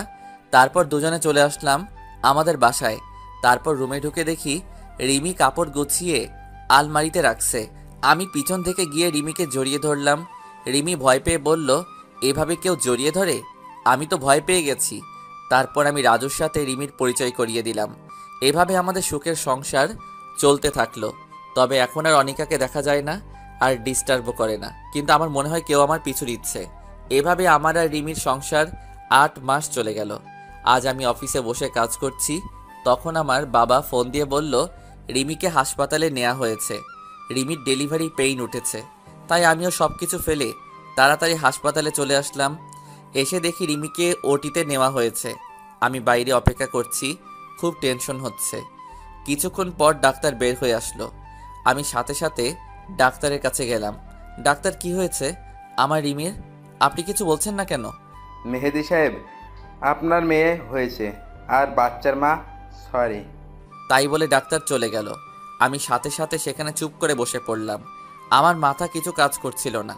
কি করব আমি? কিভাবে থাকবো রিমিকে ছাড়া? তারপর আমি দৌড়িয়ে রিমির কাছে গেলাম। যে দেখি রিমি চোখ বুজে শুয়ে আছে। আমি রিমিকে জড়িয়ে ধরে কান্না শুরু করে দিলাম। তুমি কথা দিয়েছিলে তুমি আমাকে ছেড়ে কোথাও যাবে না, তাহলে কেন চলে গেলে? আমি কিভাবে বাঁচবো তোমাকে ছাড়া? আমি রিমিকে জড়িয়ে ধরে কান্না করছি। তারপর হঠাৎ করে কেউ আমাকে জড়িয়ে ধরলো আর বলছে, তোমাকে ছেড়ে কোথাও যাব না পাগল। এবার চোখ খুলে তাকিয়ে দেখি রিমি আমাকে জড়িয়ে ধরে আছে। আর রিমি আমার দিকে তাকিয়ে মিটমিট করে হাসছে। তারপর আমি রিমিকে শক্ত করে জড়িয়ে ধরে রাখলাম। আর কোনোদিন রিমিকে হারিয়ে যেতে দেব না। তারপর রিমিকে এক ঝাটকায় সরিয়ে দিয়ে বললাম, তুমি আমার সাথে এরকম অভিনয় করলে কেন? তুমি আমাকে কষ্ট দিয়ে খুব মজা পাও, তাই না? তুমিও একদিন আমার সাথে মজা করেছিলে, মনে আছে? আমিও সেদিন অনেক কান্না করেছিলাম, তাই আজকে আমি প্রতিশোধ নিলাম। এরকম মজার কোনোদিন করবে না তুমি। জানো কত কষ্ট পেয়েছি। তারপর আমার রাজকন্যাকে কোলে নিয়ে বললাম, দেখেছো, আমি বলেছিলাম না আমাদের তোমার মতো একটা রাজকন্যা হবে? তারপর আমার রাজকন্যাকে একটা চুমু দিয়ে রিমির কপালে একটা চুমু দিলাম। কিছুদিন পর আমি রিমিকে হাসপাতাল থেকে বাসায় নিয়ে আসলাম। তারপর রাতে ঘুমাতে গিয়ে রিমির পাগলামি দেখে আমি না হেসে পারলাম না। রিমি আমাদের মেয়েকে নিয়ে বাইরে যাচ্ছে। তখন আমি বললাম, এই জিনাতকে কোথায় নিয়ে যাচ্ছ? কেন? আব্বু আম্মুর কাছে রেখে আসতে যাচ্ছি। না, তুমি আমার মেয়েকে আমার পাশে রাখো। আমাদের মাঝখানে আমার মেয়ে থাকবে। রিমি এবার রেগে বলল, কি বললে? তোমাকে আমি প্রথমে বলেছিলাম না তোমার আমার মাঝে কেউ থাকবে না, এমনকি আমাদের সন্তানও না। তোমার বুকে মাথা না রাখলে আমার ঘুম আসে না, তুমি জানো না? ওকে, তাহলে তুমি মাঝখানে থাকো আর জিনাতকে তোমার ওই পাশে রাখো। তারপর রিমি আমার পাশে শুয়ে পড়লো আর জিনাত রিমির পাশে শুয়ে পড়লো। তারপর রিমিকে জড়িয়ে ধরে ঘুমিয়ে পড়লাম। সকালে উঠে ঘুম থেকে উঠে ফ্রেশ হয়ে নাস্তা করে রিমির কপালে আর আমার ছোট পরিটার কপালে একটা চুমু দিয়ে অফিসে চলে আসলাম। আজ অফিসে কিছু কর্মচারী নিয়োগ হবে। আমি আমার ডেস্কে বসে আছি, তখন আমাদের ম্যানেজার একটা মেয়ের সাথে পরিচয় করিয়ে দিল আর বলল, আজ থেকে এ তোমার আন্ডারে কাজ করবে। মেয়েটির নাম তনিমা। তনিমার দেখতে বেশ সুন্দরী, তবে আমার রিমির থেকে বেশি না। আমি তনিমার সাথে পরিচয় হয়ে নিয়ে তনিমার কাজ বুঝিয়ে দিয়ে নিজের ডেস্কে এসে বসলাম। আমার ডেস্ক থেকে তনিমার ডেস্ক দেখা যায়। কিছুক্ষণ পর তনিমার দিকে তাকিয়ে দেখি তনিমা আমার দিকে এক দৃষ্টিতে তাকিয়ে আছে। আমি এসব দেখে মনোযোগ না দিয়ে আমার কাজ করতে থাকলাম। এভাবে আমার রিমির আর আমার ছোট পরিটার সংসার চলতে থাকলো। আজ আমার মেয়ের বয়স 1 বছর। এই 1 বছরে রিমির আর আমাদের মেয়ে জিনাতের পাগলামি দেখে কিভাবে যে সময় চলে গেল। আর এদিকে অফিসে তনিমা এখন আমার দিকে সব সময় তাকিয়ে থাকে, কারণে অকারণে আমার সাথে আমার ডেস্কে আসে। আজ অফিস থেকে বাড়ি আসতে যাব, তখন তনিমা আমাকে কফি খাওয়ার জন্য বলল। আমিও মানা করতে পারলাম না। সব সময় অফিস বাড়ি করতে করতে আমারও কেমন অধৈর্য হয়ে গেছে, তাই আমিও রাজি হয়ে গেলাম। কফি শপ থেকে তনিমাকে বিদায় দিয়ে আমি বাড়ি চলে আসলাম। Calling bell বাজালাম। কিছুক্ষণ পর আমার মা দরজা খুলে দিল। আমি বেশ অবাক হলাম, কারণ এই পর্যন্ত প্রতিদিন রিমি দরজা খুলে দেয়। মা, তুমি দরজা খুলছো কেন? রিমি কই? রিমি উপরে আছে, মনে হয় শুয়ে আছে, তাই আমি দরজা খুলে দিলাম। আমি উপরে গিয়ে দেখি জিনাত ঘুমিয়ে আছে। বেশ অবাক হলাম, কারণ আমি আসার আগে কোনো দিন রিমি জিনাতকে ঘুমাতে দেয় না। আর রিমিকে কোথাও দেখা যাচ্ছে না। সব জায়গায় খুঁজলাম কিন্তু পেলাম না। এবার আমি ছাদে উঠে দেখি রিমি ছাদের এক কোণায় চুপটি করে দাঁড়িয়ে আছে। আমি রিমিকে ডাক দিলাম। রিমি আমার ডাক শুনে রিমি তাড়াতাড়ি করে তার চোখ মুছে দিল। কি ব্যাপার, তুমি এত রাতে ছাদে কেন? তাই বলে রিমিকে আমার দিকে ফিরালাম। দেখি রিমির চোখ লাল হয়ে আছে, মনে হয় কান্না করেছে। না, আমার কিচ্ছু হয়নি, চলো নিয়ে চলো। এই বলে রিমি আগে আগে নিচে নেমে গেল। মেহেদি বেশ অবাক হলো, কারণ আমি অফিস থেকে বাড়ি আসলে আগে রিমি আমাকে জড়িয়ে ধরে আমার গালে একটা চুমু দেয়। কিন্তু আজ রিমির কি হলো যে সব ভুলে গেছে? রাতে সবাই একসাথে খেয়ে যখন ঘুমাতে যাব, তখন দেখি রিমি ওই পাশে শুয়ে আছে আর জিনাত আমাদের মাঝখানে শুয়ে আছে। আমি রিমির এমন পরিবর্তন দেখে খুব অবাক হলাম। কি হয়েছে রিমি তোমার? তুমি আজ ওপাশে শুয়ে পড়লে কেন? না, কিচ্ছু হয়নি, এমনি ভালো লাগছে না, তাই এদিকে শুয়ে পড়লাম। তাই বলে রিমি অন্যদিকে মুখ করে শুয়ে পড়ল। আমি বেশ অবাক হলাম, কারণ রিমি এই পর্যন্ত যতবারই মন খারাপ হয় ততবারই আমাকে জড়িয়ে ধরে ঘুমাতো। তবে আজ কি হলো রিমির? এভাবে আমার সারা রাত ঘুম আসলো না। সকালে ঘুম থেকে উঠে দেখি রিমি পাশে নেই। রিমি এরকম করছে কেন? আমাকে অবহেলা করছে কেন? আমাকে এড়িয়ে চলছে কেন? কি হয়েছে রিমির? তাই বলে আমি ফ্রেশ হতে চলে গেলাম। তারপর নাস্তা করে অফিসে যাব, তখন রিমি আমার কাছে এসে আমাকে জড়িয়ে ধরে চুমু খায়। কিন্তু আজ কেন আসলো না? আমি কিছুই বুঝতে পারছি না। আমি রিমিকে ডাক দিলাম কিন্তু কোনো সারা শব্দ নেই। তাই আমি কিচেনে গেলাম, গিয়ে দেখি রিমি রান্না করছে। কি হলো, তুমি শুনতে পারছো না? তুমি কখন থেকে ডাকছি, শুনতে পারছো না? দেখছো না কাজ করছি, তাও আবার এত ডাকার কি হলো? আমার বুকের মধ্যে কেমন একটা ব্যথা হয়ে উঠলো রিমির এমনভাবে কথা শুনে। রিমি আমার সাথে এমনভাবে কথা বলছে কেন বুঝতে পারছি না। তারপর নাস্তা না করে অফিসে চলে আসলাম। আমার কোনো কাজে মন বসছে না। রিমির মাঝে কেন এমন পরিবর্তন হলো, খুব খারাপ লাগছে আমার। তখন দেখি তনিমা আসলো আমার ডেস্কে। কি ব্যাপার মেহেদি সাহেব, এমন মন খারাপ কেন? মুখটা মলিন করে বসে আছেন। না, কিছু হয়নি, এমনি বসে আছি। কিছু বলবেন? না কিছু না, আপনি মুখ কালো করে বসে আছেন তাই জিজ্ঞেস করলাম। আপনার যেহেতু মন খারাপ, তাই চলেন বিকালে নদীর পাড় থেকে ঘুরে আসি, মনটা ভালো হয়ে যাবে। আসলে অনেকদিন কোথাও ঘুরতে যাওয়া হয় না। ওকে, তাহলে অফিস শেষে নদীর পাড়ে ঘুরতে যাবানি। তাই বলে তনিমা চলে গেল আর আমি আমার কাজে মন দিলাম। আমি দুপুরে লাঞ্চের জন্য অপেক্ষা করছি, কিন্তু রিমি এখন আমাকে ফোন কেন করলো না? আগে যতক্ষণ না আমি লাঞ্চ করব ততক্ষণ রিমি ফোন দিয়েই যাবে। কিন্তু আজ কি হলো রিমির? রিমির এমন পরিবর্তন আমি মেনে নিতে পারছি না। আমি আর দুপুরে লাঞ্চ করলাম না। বিকালে অফিস শেষ করে ডেস্কে বসে আছি, তখন তনিমা আসলো আর আমি তনিমার সাথে একটা রিকশায় করে নদীর পাড়ে এলাম। আমি আর তনিমা পাশাপাশি হাঁটছি, তখন তনিমা পা পিছলিয়ে পড়ে যাচ্ছিল।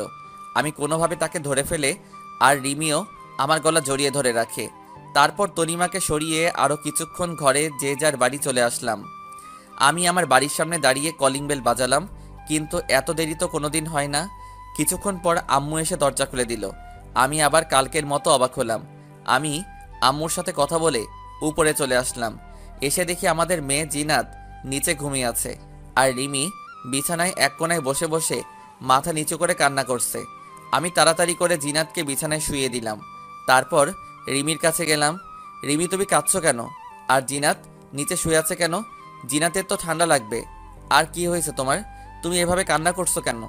আর তোমার মধ্যে এত পরিবর্তন কিভাবে আসলো? তুমি আজ লাঞ্চের সময় আমাকে ফোন করনি কেন? আর দরজা মা খুলে দেয় কেন? কি হয়েছে তোমার, বলবে তো আমায়? পরিবর্তন আমার না, তোর হয়েছে। আমাকে এখন ভালো লাগে না বললেই হতো। কেন আমার জীবন নিয়ে খেলা করছিস? কি দোষ করেছি আমি যে আমার সাথে তুই এমন করবি? তোকে তো আমি নিজের জীবনের চাইতেও বেশি ভালোবাসি। তাহলে কেন তুই অন্য মেয়ের সাথে লুতুপুতু করিস? তোর কাছে তো শুধু আমি কিচ্ছু চাইনি, শুধু একটু ভালোবাসা চেয়েছি। আর তুই কি না নিজের ঘরের বউ রেখে অন্য মেয়ের সাথে লুতুপুতু করিস?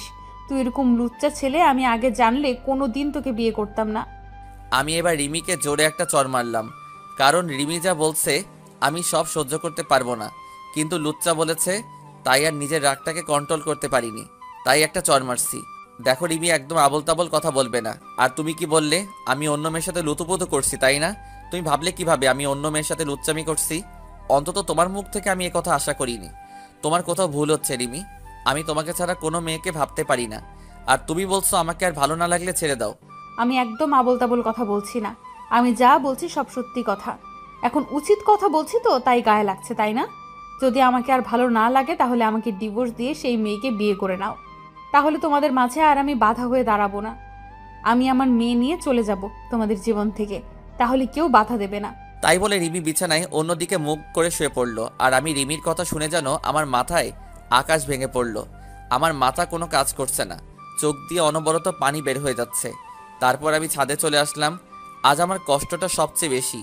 মনে হচ্ছে পৃথিবীর সব কষ্ট আমার মধ্যে বিরাজ করছে। খুব কষ্ট হচ্ছে রিমির কথা শুনে। রিমি আমাকে সন্দেহ করলো, রিমি আমাকে লুচ্চা ছেলে বলল। আমি কোনোদিন স্বপ্নেও ভাবতে পারিনি যে রিমি আমাকে এমন বলবে। তারপর আমি নিচে গিয়ে দোকান থেকে এক প্যাকেট সিগারেট কিনে নিয়ে আসলাম। আজ অনেক দিন পর সিগারেট খাচ্ছি। যদি মনে কষ্টগুলো যদি এইভাবে ধোয়ার সাথে বের করতে পারতাম, তাহলে পৃথিবীতে আর কারো কষ্ট হতো না। রিমিকে আমি অনেক ভালোবাসি। রিমি আমাকে সন্দেহ করলো। আমার ভাবতেই কষ্ট হচ্ছে যে রিমি আমার সাথে এমন ব্যবহার করলো। তারপর সব সিগারেট শেষ করে রাত 2টার দিকে রুমে আসলাম। দেখি আমার পরিটা ঘুমিয়ে আছে। আমি আস্তে আস্তে করে জিনার কপালে একটা চুমু খেলাম, আর রিমির কপালে চুমু খেয়ে আমি নিজের জায়গায় শুয়ে পড়লাম।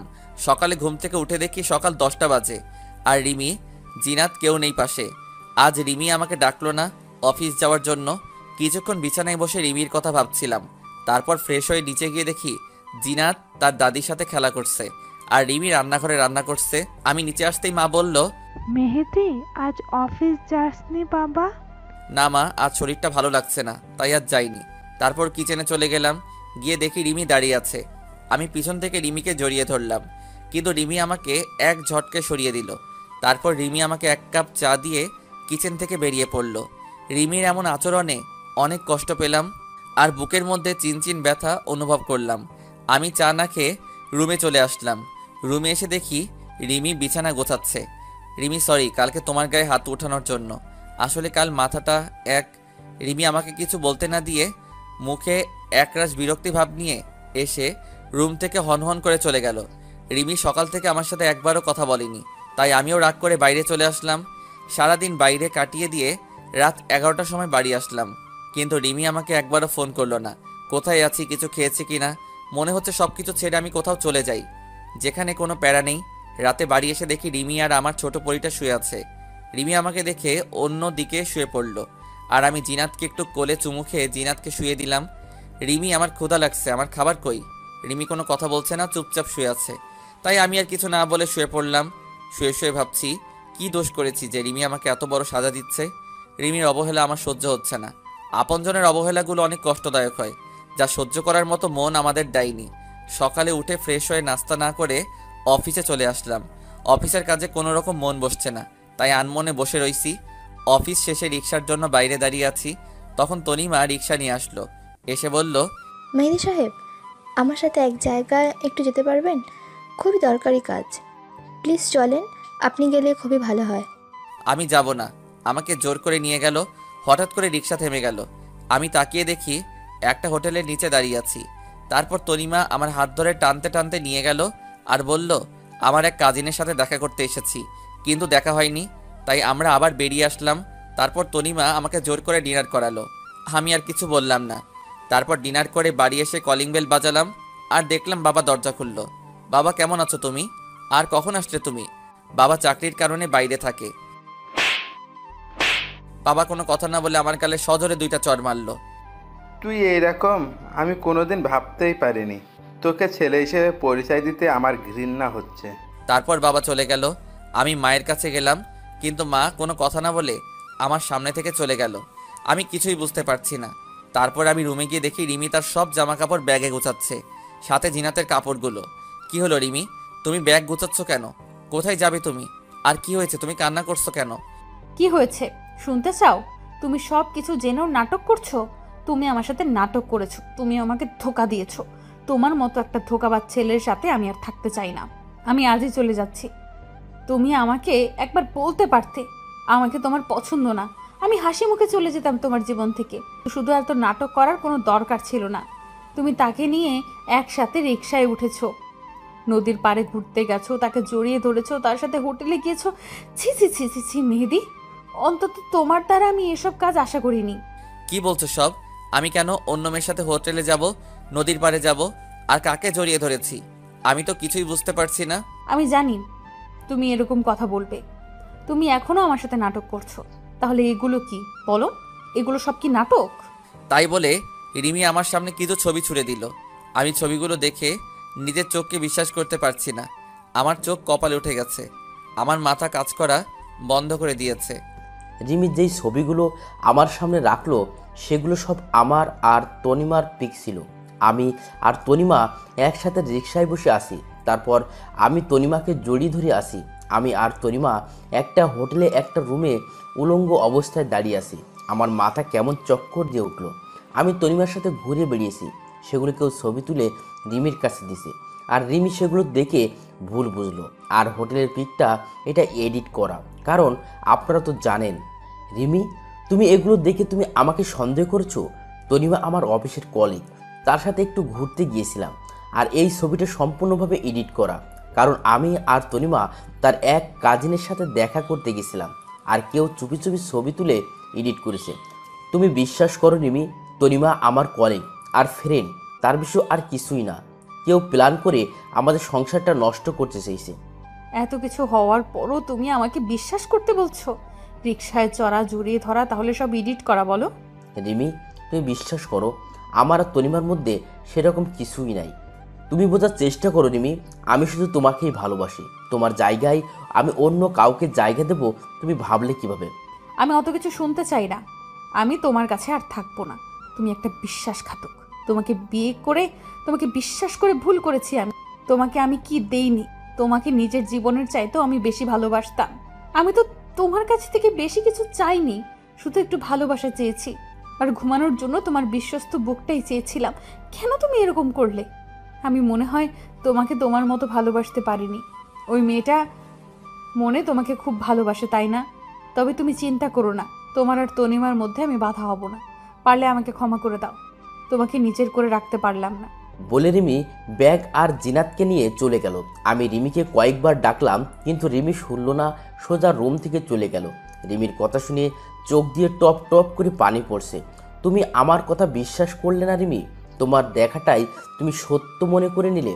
এর পিছনে আসল ঘটনাটা তুমি না জেনেই আমাকে ছেড়ে চলে গেলে। তুমি আমাকে বিশ্বাস করতে পারোনি। তোমার মেহেদি শুধু তোমাকেই ভালোবাসে, আর কাউকে না। হঠাৎ দেখি রিমি আবার রুমে আসলো। আমি রিমিকে দেখে মনে একটু শান্তি পেলাম। হয়তো রিমি তার ভুল বুঝতে পেরেছে। আমি চোখ মুছে রিমির দিকে তাকালাম। রিমি দৌড়িয়ে এসে আমাকে শক্ত করে জড়িয়ে ধরলো। আমিও রিমিকে জড়িয়ে ধরলাম। আমি জানতাম তুমি ফিরে আসবে, কারণ তোমাকে ছাড়া আমি থাকতে পারবো না, আর তুমিও পারবো না আমাকে ছেড়ে। হঠাৎ রিমি আমাকে এক ঝটকায় দূরে সরিয়ে দিল, আর কাছে সে আমার কপালে একটা চুমু দিয়ে আবার চলে গেল। আমি এক জায়গায় নীরব হয়ে দাঁড়িয়ে আছি।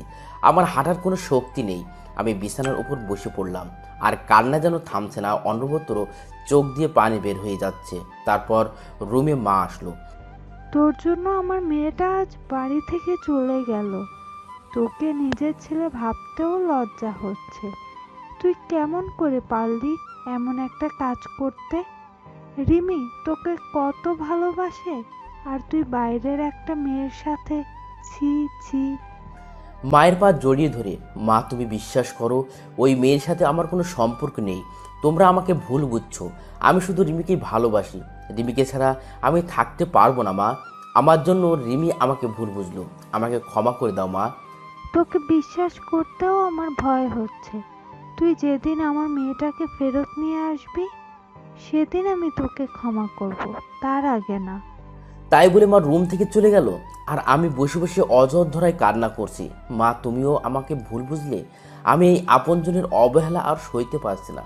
তারপর না খেয়েই ছাদে চলে আসলাম। আজ জ্যোৎস্নার রাত কত সুন্দরভাবে আলো ছড়িয়ে দিচ্ছে। শুধু আমার মনের ভিতর অন্ধকার হয়ে আছে, আর সেখানে ঘুরে বেড়াচ্ছে কারো ভুল বুঝে ছেড়ে যাওয়ার কষ্ট, আর কারো অবহেলা। সারা রাত চাঁদের দিকে তাকিয়ে রাতটুকু পার করে দিলাম, আর অনবরত চোখ দিয়ে পানি পড়ছে। খুব কষ্ট হচ্ছে। আমার মনে হচ্ছে এই জীবনটা যদি এখনই থেমে যেত তাহলে আমাকে আর কষ্ট পেতে হতো না। এভাবে রিমির কথা ভাবতে সকাল হয়ে গেছে। এখনও ছাদে বসে আছি। আজ আর অফিস যাব না। কি হবে অফিসে গিয়ে? যার সুখের জন্য চাকরি করতাম সেই যদি আজ না থাকে তাহলে কি হবে অফিস গিয়ে? সারাদিন রুমে বসে কাটিয়ে দিলাম। কাল সকাল থেকে কিছু খাওয়া হয়নি, তাই বিকেলের সময় একটু নিচে গিয়ে দেখি মা বসে আছে। মা কিছু খেতে দাও, খুব ক্ষুধা হয়েছে। রান্না হয়নি আগে। তুই আমার মেয়েটাকে নিয়ে আসবি, তারপর তুই এই বাড়ির খাবার পাবি, তার আগে না। আমি আমার রুমে চলে আসলাম। খুব কষ্ট হচ্ছে মার কথা শুনে। অনেক শূন্য শূন্য লাগছে রিমিকে ছাড়া। রিমিকে ছাড়া আমার জীবন শূন্য। রিমিকে আমার কাছে ফিরে নিয়ে আসতেই হবে। আমি তখনই শার্ট প্যান্ট চেঞ্জ করে বাইরে বেরিয়ে আসল উদ্দেশ্যে রিমিদের বাড়িতে। আগে কিছু খেয়ে নিতে হবে। তাই একটা রেস্টুরেন্টে গিয়ে কিছু খাবার খেয়ে চলে আসলাম বাস স্ট্যান্ডে। একটা টিকিট কাটলাম ঝিনাইদহ টু চাঁদপুর। কিছুক্ষণ পর বাস চলে আসলো। আমি বাসে উঠে বসে পড়লাম। বাস চলতে থাকলো, আর আমি রিমির কথা ভাবতে ভাবতে কখন যে ঘুমিয়ে পড়েছি নিজেই জানি না। হঠাৎ বাসের হেল্পারের কথায় ঘুম ভেঙে গেল। চাঁদপুরে চলে এসেছি, আমার সেই পরিচিত শহর যেখানে রিমির ভালোবাসা পেয়েছিলাম। আমি হাঁটতে হাঁটতে রিমিদের বাসার সামনে চলে এসেছি। রিমিদের বাসায় কলিং বেল বাজলাম। কিছুক্ষণ পর রিমি মা দরজা খুলে দিল। বাবা মেহেদি, তুমি এখন এই সকালবেলা? তারপর আমি সালাম দিয়ে ভালো মন্দ জিজ্ঞাসা করলাম। রিমির মার সাথে কিছু কথা বলে আমি রিমির রুমে গিয়ে দেখি রিমি হাঁটু ভাঁজ করে মাথা নিচু করে বসে আছে। আমি রিমিকে ডাক দিলাম। রিমি মাথা তুললো। আমি রিমিকে দেখে রীতিমতো ভয় পেয়ে গেছি। রিমির চোখ লাল হয়ে আছে, আর চোখ দুটা ফুলে আছে, আর আমার ছোট রাজকন্যা বিছানায় ঘুমিয়ে আছে। তুমি এখানে কি করতে এসেছো? তোমার মতো একটা বিশ্বাসঘাতকের সাথে আমার কোনো সম্পর্ক নেই। কেন এসেছো তুমি এখানে? তোমাকে নিয়ে যেতে এসেছি রিমি, তুমি প্লিজ চলো আমার সাথে। তোমাকে ছাড়া আমার জীবনটা একদম শূন্য শূন্য লাগছে। কাল সারা রাত ঘুমাইনি, তুমি পাশে ছিলে না তাই। কাল সারাদিন কোনো খাবার খাইনি, শুধু তুমি পাশে নাই। প্লিজ চলো আমার সাথে। তোমাকে ছাড়া জীবনটা কেমন অসম্পূর্ণ লাগছে। আজ সারাদিন তোমার কথা ভেবেছি, তুমি কখন ফিরে আসবে আমার কাছে। প্লিজ তুমি চলো আমার সাথে। আমি তোমার কোনো কথা শুনতে চাই না, তোমার কোনো কথা বিশ্বাস করি না। কেন? তোমার তো খুশি হওয়ার কথা। তোমার আর ওই মেয়েটার মধ্যে কোনো রিমি নামে কেউ বাধা নেই। আর তুমি কেন এসেছো এখানে? তুমি এখনই চলে যাবে এ বাড়ি থেকে। আমি রিমির হাত ধরে বললাম, প্লিজ রিমি, তুমি একবার চলো আমার সাথে। আমাকে তুমি একবার বিশ্বাস করো, তোমাকে ছাড়া আমি থাকতে পারবো না। তোকে কতবার বলবো তোর মতো একটা বিশ্বাসঘাতকের সাথে আমার কোনো সম্পর্ক নেই। তুই স্বামী নামে কলঙ্ক। তোর স্বামী হওয়ার কোনো যোগ্যতা নেই। তুই আর কোনোদিন আমার সামনে আসবি না। আর যদি কোনোদিন তোর ওই নোংরা চেহারা আমাকে দেখাবি না। যদি আবার আমার সামনে আসিস তাহলে আমার আর আমার মেয়ের মরা মুখ দেখবি। আমার বিশ্বাস হচ্ছে না রিমি আমাকে চড় মারলো। আমার চোখ দিয়ে অযোধ্যায় পানি বের হচ্ছে। আমি এককভাবে এক জায়গায় দাঁড়িয়ে আছি, কোনো কথা বের হচ্ছে না। খুব কষ্ট হচ্ছে। রিমি তার সামনে আসতে মানা করেছে বলে। ঠিক আছে, আর কোনোদিন তোমার সামনে আসবো না। আমার এই নোংরা চেহারা তোমাকে দেখাবো না। তবে হ্যাঁ, তুমি যা দেখেছো শুনেছো সবটা ভুল ছিল, সবটা মিথ্যা ছিল। তোমাকে আমি এখনও ভালোবাসি, আর এর পরেও একইভাবে ভালোবাসবো। তুমি যখন তোমার ভুল বুঝবে তখন আমার কাছে ফিরে আসতে পারো। যদি বেঁচে থাকি তাহলে অবশ্যই তোমাকে কাছে টেনে নেব, অপমান করে ফিরিয়ে দেব না। তাই বলে আমি আমার ছোট পরিটার দিকে এগিয়ে গেলাম, একটু কপালে চুমু দেবো বলে। তখন রিমি বলল, তোর এই নোংরা শরীরে আমার মেয়েকে টাচ করবি না। যদি করিস তাহলে আমি আমার মেয়েকে নিজের হাতে খুন করব। আমি রিমির কথা শুনে সাথে সাথে দাঁড়িয়ে পড়লাম আর আমার মেয়েটাকে দেখে রুম থেকে বেরিয়ে পড়লাম। রিমির কথা শুনে প্রচণ্ড কষ্ট হচ্ছে, মনে হচ্ছে কোনো বড় পাথর আমার বুকের ওপরে রেখে দিয়েছে। রিমিদের বাড়ি থেকে বেরিয়ে আনমনে রাস্তা দিয়ে হাঁটছে আর চোখ দিয়ে টপ টপ করে পানি পড়ছে। আমি আবার বাস স্টেশনে চলে আসলাম আর একটা টিকিট কেটে ঝিনাইদহের উদ্দেশ্যে চলে আসলাম। বাড়ি যেতে খুব কষ্ট হচ্ছে, কারণ রিমির সব স্মৃতি রয়েছে এ বাড়িতে। আর মাকে কি জবাব দিব যে তার বৌমাকে ফিরিয়ে নিয়ে আনতে পারেনি। বাড়ি এসে কলিং বেল বাজলাম। কিছুক্ষণ পর মা এসে দরজা খুলে দিল। মা আমার পিছন থেকে তাকিয়ে দেখলো রিমি নেই। তাই মা কোনো কথা না বলে রাগ করে চলে গেল। আমিও আর কিছু বললাম না, নিজের রুমে গিয়ে সারাদিন বসে থাকলাম। কিন্তু মা একটা বারও খোঁজ নিতে এলো না। আমিও আর কষ্ট সহ্য করতে পারছি না।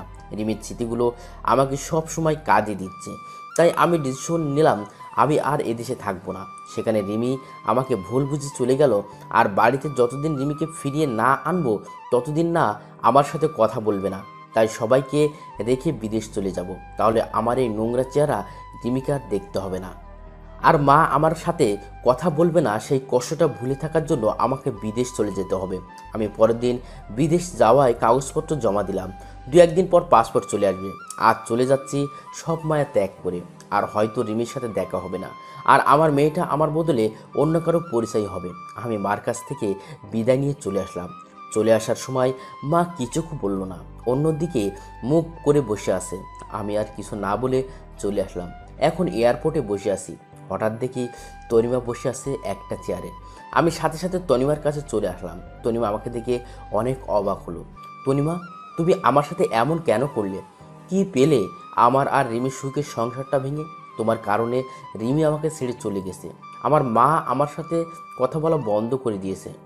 মেহেদি, তুমি আমাকে প্লিজ ক্ষমা করে দাও। আমি জানতাম না রাকিব আমাকে দিয়ে এমন কাজ করাচ্ছে। আমি সত্যিই জানতাম না রাকিবের এমন প্ল্যান রয়েছে। তাহলে এইসব রাকিবের কাজ? আমি এখনই গিয়ে রিমির ভুল ধারণা সব মুছে দেব, আর সাথে তুমিও যাবে। হঠাৎ করে রিমির বলা কথাগুলো সব মনে পড়ে গেল। রিমি বলেছিল আমি যদি তার সামনে যাই তাহলে তার মরা দেখতে হবে। আমি চাই না আমার জন্য রিমি আর আমার মেয়ের কোনো ক্ষতি হোক। কি হলো, দাঁড়িয়ে গেলে কেন? চলো। তারপর আমি রিমির সাথে ঘটে যাওয়া সব কথা তনিমাকে বললাম, আর ওখান থেকে চলে আসলাম। ফ্লাইট এখনই টেক আপ করবে। কিন্তু আমি রিমির ভুল ভাঙাবো, তোমার কাছে রিমিকে ফিরিয়ে আনবো। তখন অনেক দেরি হয়ে যাবে, আর আমি মনে হয় কখনো এদেশে নাও আসতে পারি। এই বলে আমি চলে আসলাম আর বিমানে উঠে পড়লাম। আমি ফ্লাইটে উঠে রিমির কথা ভাবছি যে রিমি আমাকে কেমন করে ভুল বুঝতে পারলো। সে তো বলেছিল যে আমাকে ছাড়া কোনোদিন সে থাকতে পারবে না, তাহলে কেন আমাকে ছাড়া সে রয়েছে? রিমি আমাকে কোনোদিন রাগীভাবে কথা বলেনি, কিন্তু সে আমাকে চর পর্যন্ত মারলো। খুব কষ্ট হয় রিমির অবহেলা মনে পড়লে। আমার ছোট পরিটা আমাকে আর চিনতে পারবে না, হয়তো অন্য কারো পরিচয় বড় হবে। রিমি হয়তো আমাকে ছেড়ে অন্য কাউকে বিয়ে করে তার সাথে সুখের সংসার করবে। আমি রিমির কথা ভাবতে ভাবতে ফ্লাইট ল্যান্ড হয়ে গেছে। আমি এখন সিঙ্গাপুর আসছি। কেউ জানে না আমি কোন দেশে এসেছি। হয়তো কেউ আমার কথা মনে রাখবে না, সবার অবহেলার কারণ আমাকে সবাই ভুলে যাবে। আমি সিঙ্গাপুরে একটা জব করছি। এখন রিমির কথা খুব বেশি করে মনে পড়ে, আর রাতের বেলা রিমির কথা ভেবে রাতে ঘুম হয় না। রিমি সব সময় আমার বুকে মাথা রেখে ঘুমায়, আর এখন ঘুমাতে গেলে রিমির কথা মনে হয়। এভাবে সিঙ্গাপুরে আমার 5টি বছর কেটে গেল। এই 5 বছরে এমন কোনো দিন নেই যে রিমির জন্য আমার চোখের পানি পড়েনি। এখনও রিমিকে আমি ভুলতে পারিনি। আর আমার ছোট পরিটা মনে হয় এখন অনেক বড় হয়ে গেছে। এখন হয়তো আমাকে আর চিনে না বা আমার কোনো অস্তিত্ব নেই। আমি এই কয়টা বছরে দেশের কারোর সাথে যোগাযোগ করিনি, এমনকি আমার মা বাবার সাথেও না। এই কয়দিন মা বাবার কথা খুব বেশি মনে পড়ছে, আর মা বাবাকে এক নজর দেখতে ইচ্ছা করছে। তাই আমি সিদ্ধান্ত নিলাম যে আমি 2 মাসের ছুটিতে দেশে যাব। আমি আজ দেশে ফিরছি, অন্যরকম একটা ফিলিংস কাজ করছে। দেশে গিয়ে সবাই আমাকে চিনতে পারবে তো। এইমাত্র ফ্লাইট টেক অফ করলো। আমি 5 বছর পর দেশের মাটিতে পা রাখলাম। আমি একটা বাসে করে আমার নিজের শহর ঝিনাইদহে চলে আসলাম। সব কিছু কেমন পাল্টে গেছে এই 5 বছরে। তারপর আমার বাসার সামনে চলে আসলাম, কলিং বেল চাপলাম। কিছুক্ষণ পর দরজা খুলে একটা ছোট মেয়ে দরজা খুলে দিল। আমি একভাবে মেয়েটির দিকে তাকিয়ে আছি। মেয়েটির চোখগুলো একদম আমার ছোট পরিটার মতো লাগছে, আর মেয়েটি আমার দিকে কেমন অবাক দৃষ্টিতে তাকিয়ে আছে। মামুনি, কে তুমি? আর এই বাড়িতে কি করছো? আমার নাম জিনাত, আর এটা আমার দাদুর বাড়ি। তুমি আমার আব্বু, তাই না? তোমাকে আমি ছবিতে দেখেছি। তোমার ছবি আমার মা বুকে নিয়ে প্রতি রাতে কান্না করে। আম্মুর কান্না দেখে আমারও খুব কান্না আসে। আমি মেয়েটির মুখে জিনাত নাম শুনে আমার বুকটা কেমন চিনচিন ব্যথা হয়ে উঠল। আমার মনটা খুশিতে ভরে গেল। আমার মেয়েকে আমি ফিরে পেয়েছি। আমি জিনাতকে বুকে জড়িয়ে নিয়ে অঝোরধারায় কান্না করে দিলাম। আব্বু, তুমি আমাকে রেখে আর কোনোদিন যাবে না তো? তোমার সাথে খুব কথা বলতে ইচ্ছে করে, তোমার সাথে ঘুরতে ইচ্ছে করে। তুমি আমাকে রেখে আর কোনো জায়গায় যাবে না। আমি সামনে তাকিয়ে দেখি আমার মা দাঁড়িয়ে আছে। আমি জিনাতকে ছাড়িয়ে আম্মুর কাছে গেলাম আর আম্মুকে জড়িয়ে ধরে হাউমাউ করে কান্না শুরু করে দিলাম। কোথায় ছিলি বাবা? তুই আমাদের উপর রাগ করে চলে গেলি আর আজ ফিরে আসলি। তোর কি এই মাটার কথা মনে পড়ে না? মনে পড়ে মা, সব সময় তোমাদের কথা মনে পড়ে, কিন্তু কি করব বলো, মা আসার সময় হয়নি। মা, এটা আমার সেই ছোট পরিটা। তোর মেয়ে আর আমার দাদু ভাই। মা, রিমি কেমন আছে? আর রিমি কোথায় মা? তুই চলে যাবার পরের দিন রিমি এখানে এসে তোকে না পেয়ে মেয়েটা খুব কান্না করেছে। রিমি উপরের রুমে আছে। যা নিজের রুমে যা, ফ্রেশ হয়ে নিয়ে খাবার খেতে আয়। আমি জিনাতের কপালে একটা চুমু খেয়ে আমি সেই পুরনো রুমে চলে আসলাম, যেখানে আমার আর রিমির সুখের দিনগুলো কাটিয়েছিলাম। আমি আস্তে আস্তে রুমে ঢুকে দেখি রিমি আলমারিতে কাপড় গুছিয়ে রাখছে। আমার রুমে আসার হালকা শব্দ শুনে পিছনে ঘুরল। রিমি আমাকে দেখে কেন এক দৃষ্টিতে তাকিয়ে আছে। আমি রিমির দিকে তাকিয়ে রীতিমতো ভয় পেয়ে গেলাম। রিমি আগের থেকে অনেক শুকিয়ে গেছে আর চোখ দুটো ভিতরে ঢুকে গেছে। খুব কষ্ট হলো রিমিকে দেখে। এবার রিমির চোখ টলমল হতে শুরু করলো। রিমির চোখ দিয়ে অঝোর ধারায় পানি পড়তে লাগলো। আমি রিমিকে দেখে আবার রুম থেকে বাইরে চলে আসতে যাব, তখন রিমি দৌড়িয়ে এসে আমার পা দুটো জড়িয়ে ধরে কান্না করতে লাগলো। মেহেদি, তুমি আমাকে মাফ করে দাও। আমি তোমাকে ভুল বুঝে তোমাকে অনেক কষ্ট দিয়েছি। তোমাকে ছাড়া আমি প্রতিটা রাত নির্ঘুম কেটেছে। তোমার বুকে মাথা না দিলে আমার ঘুম হতো না, তাই প্রতিটা রাতে আমার চোখের পানি দিয়ে বালিশ ভেজাতাম। আমি রিমিকে তুলে বললাম, তুমি তো বলেছিলে কোনোদিন যেন তোমার সামনে না আসি। আমি তো একটা বিশ্বাসঘাতক, আমার চেহারাটা নোংরা, আর তুমি আমার মতো একটা নোংরা ছেলের পা ধরেছো। আমি তো নোংরা, আমার পা ধরলে তোমার শরীরও নোংরা হয়ে যাবে, তাই আমাকে ছেড়ে দাও। রিমি এবার কোনো কথা বলছে না, চুপ করে মাথা নিচু করে দাঁড়িয়ে আছে, আর চোখ দিয়ে টপ টপ করে পানি পড়তে থাকলো। আমি ব্যাগটা রেখে ফ্রেশ হতে চলে গেলাম। আমি ফ্রেশ হয়ে এসে দেখি রিমি সেই একই জায়গায় মাথা নিচু করে দাঁড়িয়ে আছে। আমি কোনো কথা না বলে নিচে চলে আসলাম খাবার খেতে। আমি, মা আর জিনাত খেতে বসলাম। জিনাতকে আমার পাশে বসিয়ে দিলাম। আমি খাচ্ছি আর জিনাতকে খাইয়ে দিচ্ছি। রিমি আসলো আর আমি খাবার টেবিল থেকে উঠে পড়লাম। তারপর আমি রুমে এসে শুয়ে আছি। তখন জিনাত আসলো। জিনাত আমার পাশে শুয়ে পড়লো আমাকে জড়িয়ে ধরে। কিছুক্ষণ পর রিমি এসে আমার পাশে শুতে গেল, আর তখনই আমি সরে গিয়ে জিনাতকে মাঝখানে রাখলাম। রিমি আমার দিকে কেমন মলিন দৃষ্টিতে তাকিয়ে রইল। মনে হচ্ছে এখনই চোখ দিয়ে টপ টপ করে পানি পড়বে। তারপর আমরা ঘুমিয়ে পড়লাম। সকালে উঠে দেখি রিমি বিছানায় নেই। আমি ফ্রেশ হয়ে নাস্তা করে বাইরে ঘুরতে বের হলাম, উদ্দেশ্য রাজুর বাড়ি। আমি রাজুর বাসায় গিয়ে রাজুর সাথে দেখা করলাম। রাজু আবার বিয়ে করেছে। আমরা সারাদিন আড্ডা দিয়ে বাড়ি চলে আসলাম। আমি বাড়ি আসার সাথে সাথে আমার ছোট পরিটা আমাকে জড়িয়ে ধরলো। আমি রিমির সাথে একটা কথাও বলিনি। অবশ্য কয়েকবার রিমি আমার সাথে কথা বলার চেষ্টা করেছে, আমি এড়িয়ে গেছি। রাতে ঘুমানোর আগে একটু ছাদে আসলাম। কিছুক্ষণ পর রিমি আসলো আর আমাকে পিছন থেকে জড়িয়ে ধরলো। আমি ছাড়িয়ে নেওয়ার সাথেই আবার সামনে থেকে জড়িয়ে ধরলো। প্লিজ, তুমি আমাকে মাফ করে দাও। তোমাকে ছাড়া আমার খুব কষ্ট হয়। কাল তুমি যখন আমার পাশে না ঘুমিয়ে অন্য পাশে ঘুমালে, তখন মনে হলো আমার জীবনটা কেউ ছিনিয়ে নিয়েছে। প্লিজ আমাকে ক্ষমা করে দাও। রিমি আমাকে শক্ত করে জড়িয়ে ধরে কান্না করে বলল। আমিও আর নিজেকে শক্ত করে রাখতে পারলাম না। আমিও রিমিকে জড়িয়ে ধরলাম। রিমি এবার হাওয়াও করে কান্না শুরু করে দিল। আমিও তো তোমাকে অনেক ভালোবাসি। তোমাকে বোঝানোর জন্য তোমার সাথে এমন নাটক করলাম। তোমাকে কষ্ট দিয়ে আমিও খুব কষ্ট পেয়েছি। তোমার চোখের পানি যে আমার সহ্য হয় না। আপনজন যখন অবহেলা করে তখন কি পরিমাণ কষ্ট হয়, তাই তোমাকে বোঝানোর জন্য তোমার সাথে এমন করলাম। তারপর রিমির কপালে একটা চুমু দিয়ে নিচে আসতে যাব, তখন রিমি বলল আমাকে কোলে করে নিয়ে যেতে হবে। আমি কিছু না বলে রিমিকে কোলে তুলে নিলাম, আর রিমি আমার গলা জড়িয়ে ধরে রাখলো। তারপর রুমে এসে বিছানায় শুয়ে পড়লাম। তখন জিনাত এসে বলল, আব্বু, তুমি আমাকে রেখে শুয়ে পড়লে? তোমার সাথে আর কথা নেই। মামুনি, তোমাকে রেখে আমি কখনো ঘুমাতে পারি? আসো মামুনি। তাই বলে জিনাত আমাকে জড়িয়ে ধরে শুয়ে পড়ল। এবার আমি রিমির দিকে তাকিয়ে দেখি রিমি রেগে চোখ লাল হয়ে আছে। রিমি এবার রেগে জিনাতকে ছাড়িয়ে রিমি আমাকে জড়িয়ে ধরল। এদিকে জিনাত কান্না শুরু করে দিল। আর জিনাত তার মাকে ছাড়িয়ে আমাকে জড়িয়ে নিল। এখন মামের মাঝখানে আমি পড়ে গেছি। আগে একটা বাচ্চা সামলাতে হয়রানি হতো, আর এখন 2টা বাচ্চা সামলাতে আমার যে কি হবে আমি নিজেই জানি না। তারপর জিনাত আমার বুকের ডান পাশে আর রিমি আমার বুকের বাম পাশে মাথা দিয়ে শুয়ে পড়ল। আমাদের আবার সুখের সংসার ফিরে এসেছে। এখন মামের পাগলামি দেখতে দেখতে আমার দিন কেটে যায়।